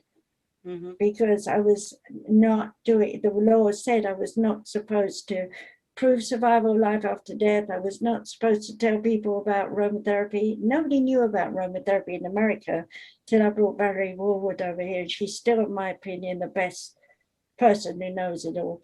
And aromatherapy, look how it took off. We got Daytona and all those people who put these things together. Valerie was a door opener for that. I was the door opener for psychic things, and that was in our country. But they could have arrested us anytime. In fact, there was a few times when it came close to it. Police actually banged on my center. This is really true. Banged on my center and said that we hear that you're doing witchcraft here. And we need to investigate. So I invited them in. And of course, 2 hours later, they were hooked into understanding I was helping people, and walked away and said, there's nothing witchcrafty here. You're a minister, and so on and so forth. So, but that was real. I mean, that was going on in the 70s and 80s. So those laws are still there. And there was an uprising in LA around 89, 90, where the sheriff, Black, I always remember his name because it was Black, was trying to blacken our abilities. And so they had a council meeting, and I'm telling you, every metaphysician in LA turned up, and we all had speeches, and they tabled it, hear that, didn't write the books off. Okay, so I want people to understand that when we train you in the psychic abilities, you will get, and you will go all the way to mediumship if you want to, you will get certifications and you will get diplomas. Okay, and if you do, say, my crystal acupuncture and Teragram therapy, these are therapies. I have 6 therapies. again, there are levels that you have to go through, and you get a certificate through each level, and at the end you get a diploma. So we're being very serious here. So again, coming back to the invite, if anybody wants to volunteer to be a teacher, we need to know you have a course. You know, at least start off with a series of talks that may be free, so you get known, and then build a series of what we call seminars where we'll be teaching, and you get a certificate for attending that. And of course, if you want to go on to do a full course, we'll get more up as time goes on. So here's Katie working as hard as she can to get those ready for us. Yes, of course, and of course, it'll be very, very soon. I promise you. No, but for those who are looking for the websites again, that's universalchristchurch.com. It is easypeasysolutions.org. It is askdrmargaret.com. And universalchristchurch.com. On that note, samariseducationcenter.com. That's where you can find what Margaret and I are doing and what we're up to. There'll be a whole heap of stuff. There'll be all sorts of information. There'll be an archived blog up there for articles that we'll be posting for information and whatnot in the near future. We will also have our services that are up there as well. And of course, being I am who I am, I also have the somafusionmedia, which also houses all the radio shows that we have. I know that Margaret has her radio show up there, Journey into an Unknown World, up on SoundCloud, and you can find that at soundcloud.com/Dr. Margaret Speaks. So for all of her show archives, you can go over there. Of course, you have my YouTube channel, Somafusion Mind, Body, and Soul. You can go over there, like, share, and subscribe. Of course, this show will be over there. You will be able to see us. Go watch it, share it out with your friends. We also have many Facebook pages that for Ask Dr. Margaret. You can contact her from there. We've got the Samaris Education Center. We have Easy Peasy. They can find us on social networking as well, because you're doing that, aren't you? Yes. So if you are, a majority of people, you generally stick to Facebook, especially. If you do see this show, like, share, and subscribe. Go over to the pages. Go find us. Ask us a question. Drop us a line. Contact us. Let us know what you think and what you want to hear on future shows, and what you would like to hear us talk about and lecture about to you guys out there. Because it's not about us. It's about what we can give to you, the information, pass that knowledge on. You're exactly right. And supply and demand, it's like if we just sat here and decided we wanted to sell yo-yos and nobody wants to buy a yo-yo, we could be here talking to ourselves, just to make it silly. But if you call us and tell us you want yo-yos, then we're hot to trot, so we need to know what you want. It's very important to let us know what your topic is that you would like to learn. And don't be afraid that you're the only one, because sometimes it takes one, right, to stimulate other people to turn up. So yeah, we will start with just one person if we have to. Bring a friend, yeah. But be on the ground with us and help us launch this. It's going to be, very grateful for us to have people share it, tell other people that what we're trying to do. But let me go forward into the vast dream, that I carry all the time. Of course, when they told me I would have a university, I thought of a real campus. But let's take that and explore that. Kids being at home and teachers teaching online, we can see that this is the new way of working with one another. But we're not getting the physicality, we're not getting the repartee. So the thing I want us to also know is that, thanks to Katie, we'll be able to pay you up and do exercises when we need to online, and you can mute to one another, whatever it is, I don't know, she knows. But we want to be sure that you understand we'll have practical things as well as much as we can. And when COVID is gone, hopefully it will be gone by next year, then we will be able to have, like, we go to major cities and we'll have a weekend, long weekend, like Friday, Saturday, and Sunday workshops where you do practice, assuming you've already done the theory. Who knows, we might end up being able to teach theory as well with face-to-face, but it's not necessary, because with the computers we can do face-to-face this way. But the practical, you need to have someone hands-on work in terms of, I mean, even if you were doing psychological stuff, you have to have someone to read psychologically. And so we can do some of the intellectual stuff, as we said, on Zoom, in practical ways, dividing people up into sections or giving you homework. You'll go online privately with Miss A and Miss B, and you will do your thing, and then you'll come back and report to us. You know, there's going to be ways, but we want, with the, like, crystal acupuncture, Teragram therapy, my therapies, and Reiki, and other things that people want to teach, you're going to need hands-on. You're going to have physical contact. It's going to happen. So we need money. We need billionaires.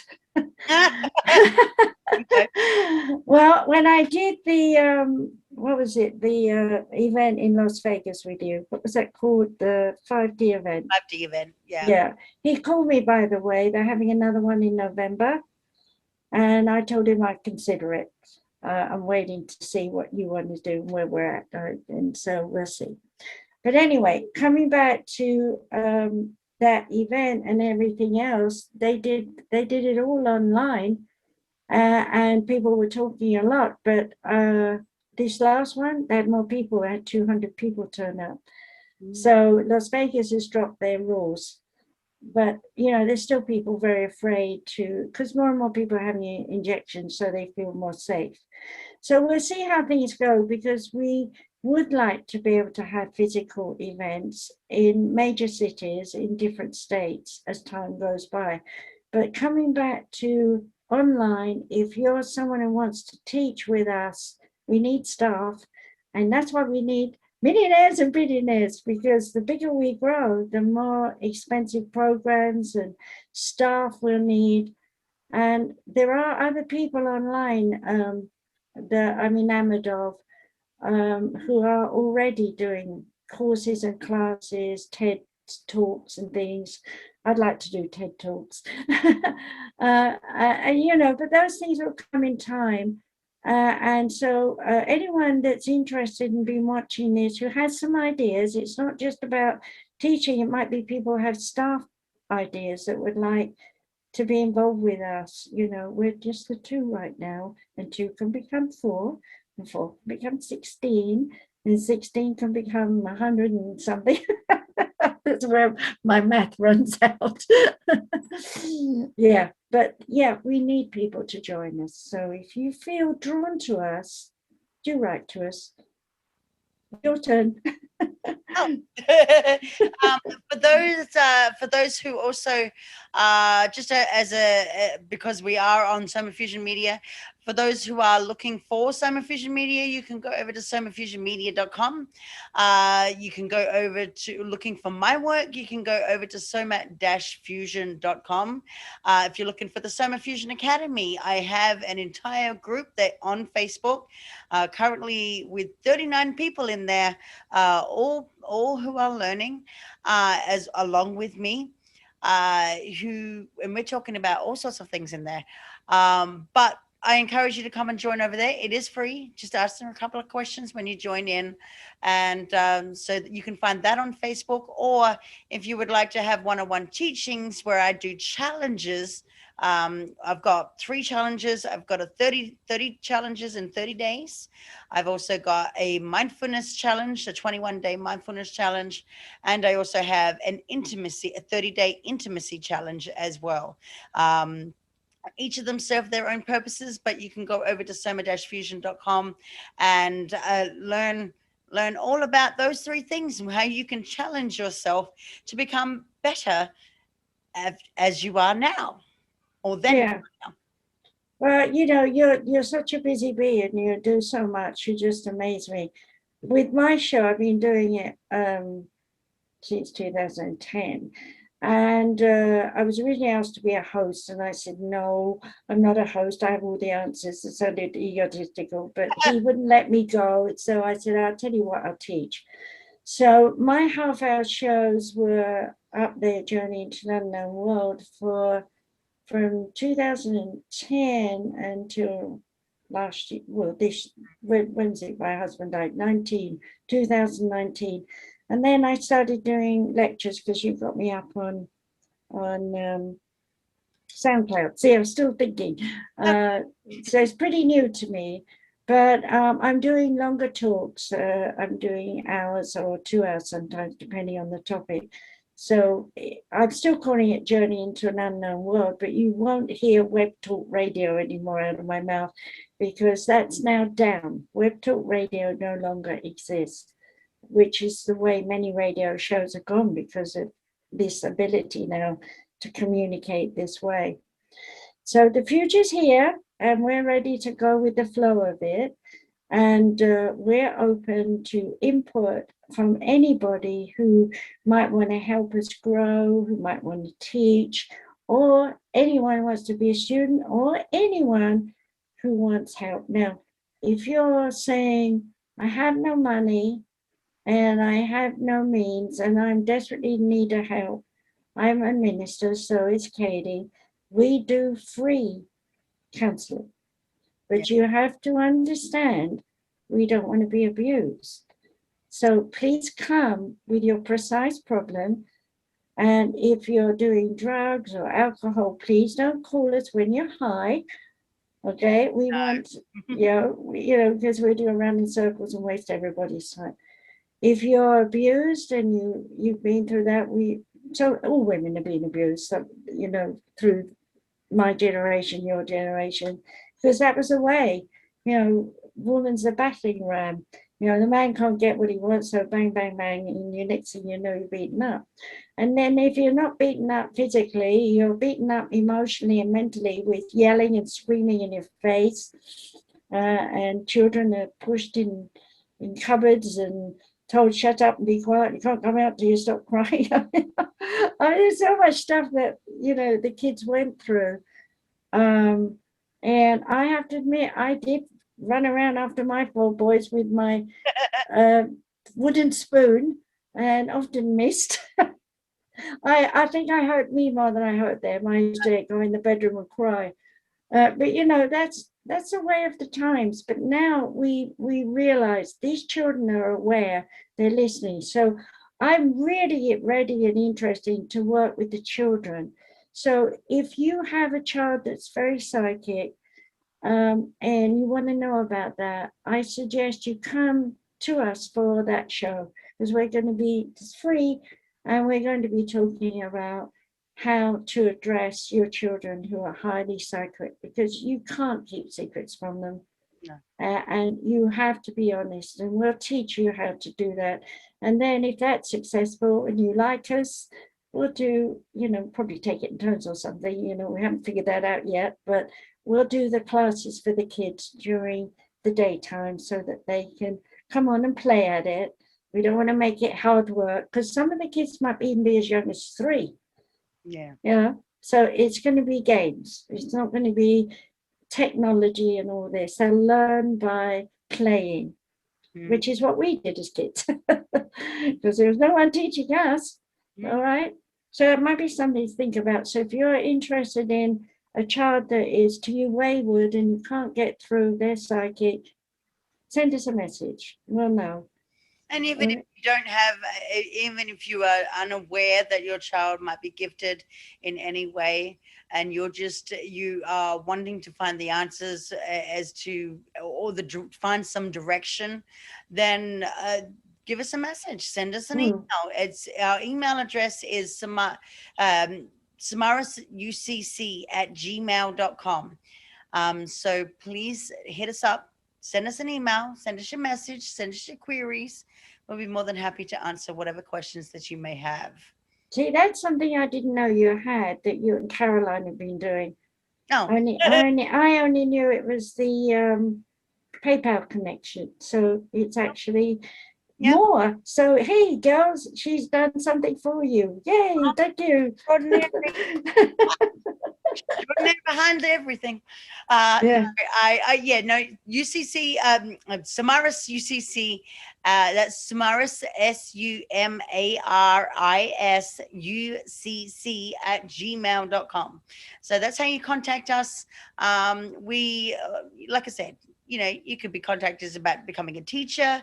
You become contact us about some of the talks, becoming a student, a full-time student with us, or you could be just contacting us about the services that we offer with counseling and therapy and readings and ministerial or spiritual counseling that you might need, because it's not just about counseling, it's also and therapy. It's also that we offer, because we are part of a church, we offer spiritual counseling as well. So we cater to all walks of life. Doesn't matter who you are. And we do things on other people's shows as well, don't we? So we're all busy. We do. Well, with that said, I don't know if you want to wrap it up, Margaret. Yeah, I think we've about hit people over the head enough with what we're doing for now. Yeah, we try not to bring it up every show, but because this is the first show, we kind of wanted to explain what direction we're going to, what kind of people we're seeking, what kind of audience that we're looking for. And from here on out, we will do plenty of shows that will go into a lot of information, giving you information. And of course, we want you guys to interact with us so that we can have an idea about what you want to hear from us as well. So, and that means that while we are live, you can talk to us, you can call in to the show, ask us your questions. Again, this is not a show about giving psychic readings. This is a educational show on the topics that we are doing every show that we do. That's right. And I've been on shows where people have called up and said, I have a pimple, why do I have it? It sounds funny, but can you do a healing on my pimple to get rid of it? And I just say of those things, if you have that kind, and I'm not being silly, this really happened, then send it to the healing section. We have a healing page, do we? I'm not sure, but request for remote healing. Remember we talked about it? Those kinds of things, put it there, because we do have the ability to remote healing. And in that particular case, I was able to tell her what to put on it topically, and it went away, so that was good. It wasn't really me healing, but there are people out there who think like that, and that's why I mentioned that. Do have up on, if it's not, I'll put it up there. But on universalchristchurch.com, we do have a little area for prayer requests, which is very similar to what Margaret was just talking about. So people can send your prayer request as opposed to where you would like to be prayed for healing. Yeah, and if you have, I don't know what you put there, but if you have a particular, like if you have Parkinson's disease, like I did, then write that I have Parkinson's disease, because when I'm working on you, I don't want to just pray. I want to know about you, because I'm working on your brain, or I'm working on different parts of your body. We do that while we're sleeping. Yes, and please be aware that when you do email us, it is confidential, so you can speak with us. It's totally fine. Like I said, but you have to make that first step. If you require our services, if you're required to be a teacher or a student, you must make that first step to walk through that door, not the revolving door, but the door, and contact us. Because without that first step, we wouldn't exist. We wouldn't know you exist either if you're listening to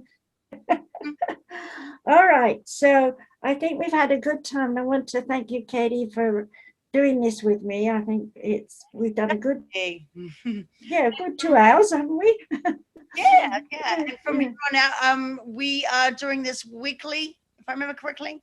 So it'll be up weekly at 7 p.m. on Saturdays, 7 p.m. Eastern. If you're on the other side of the country, it is 4 4 o'clock in the afternoon. Yeah, except for if you're in mountain time. Yeah, don't get me confused on that again. But no, you can go over to somafusionmedia.com for all show times, for all of the shows that we do. I don't just have this show, but I've also got my own show. Margaret has her show. She's got upcoming shows that she has. We just uploaded recently in the last 48 hours a brand new show that she has. So go check that out on soundcloud.com/Dr. Margaret Speaks. And of course, go over to the YouTube channel, go and like, share, subscribe. Go find us on social media, LinkedIn, Twitter, Instagram, and Facebook. And look out for the coronavirus explained. Oh, yes. Upcoming. It's free. Yes. And if you speak another language and you want to translate it, you can. And all I ask in return is send me a copy of what you translated so that we can make sure it's out there for other people. Okay? We will have the copyrights, but you will have the right to share it. Okay? Because it's free. We're not charging anybody for it. It's all channeled. That's very important to say that. Yes. Yeah. And of course, go and look at Margaret's books. You can find them all up on Amazon. If you just go search her name, Dr. Margaret Rogers and Coops, you'll find all of her books. Yeah. So, I know. I've been writing a lot throughout my life, and I was a kid that said I couldn't write. Oh my God. Yeah, apparently I couldn't write either, and I thought I doubted myself, and look, here I am. Oh, there's a lot to share, and we'll be sharing them on each of the shows that we do on Saturdays. And we'll see how we go. If we get inundated with classes, we might end up doing bi-weekly, but bi-monthly, not weekly. Well, we'll see. We'll see how we go. Okay? Well, with that said, we're going to bid you adieu, and I hope you have a lovely week ahead, and we love you. We'll see you. Yeah, we love you too. Bye-bye. Thank you for listening. Bye.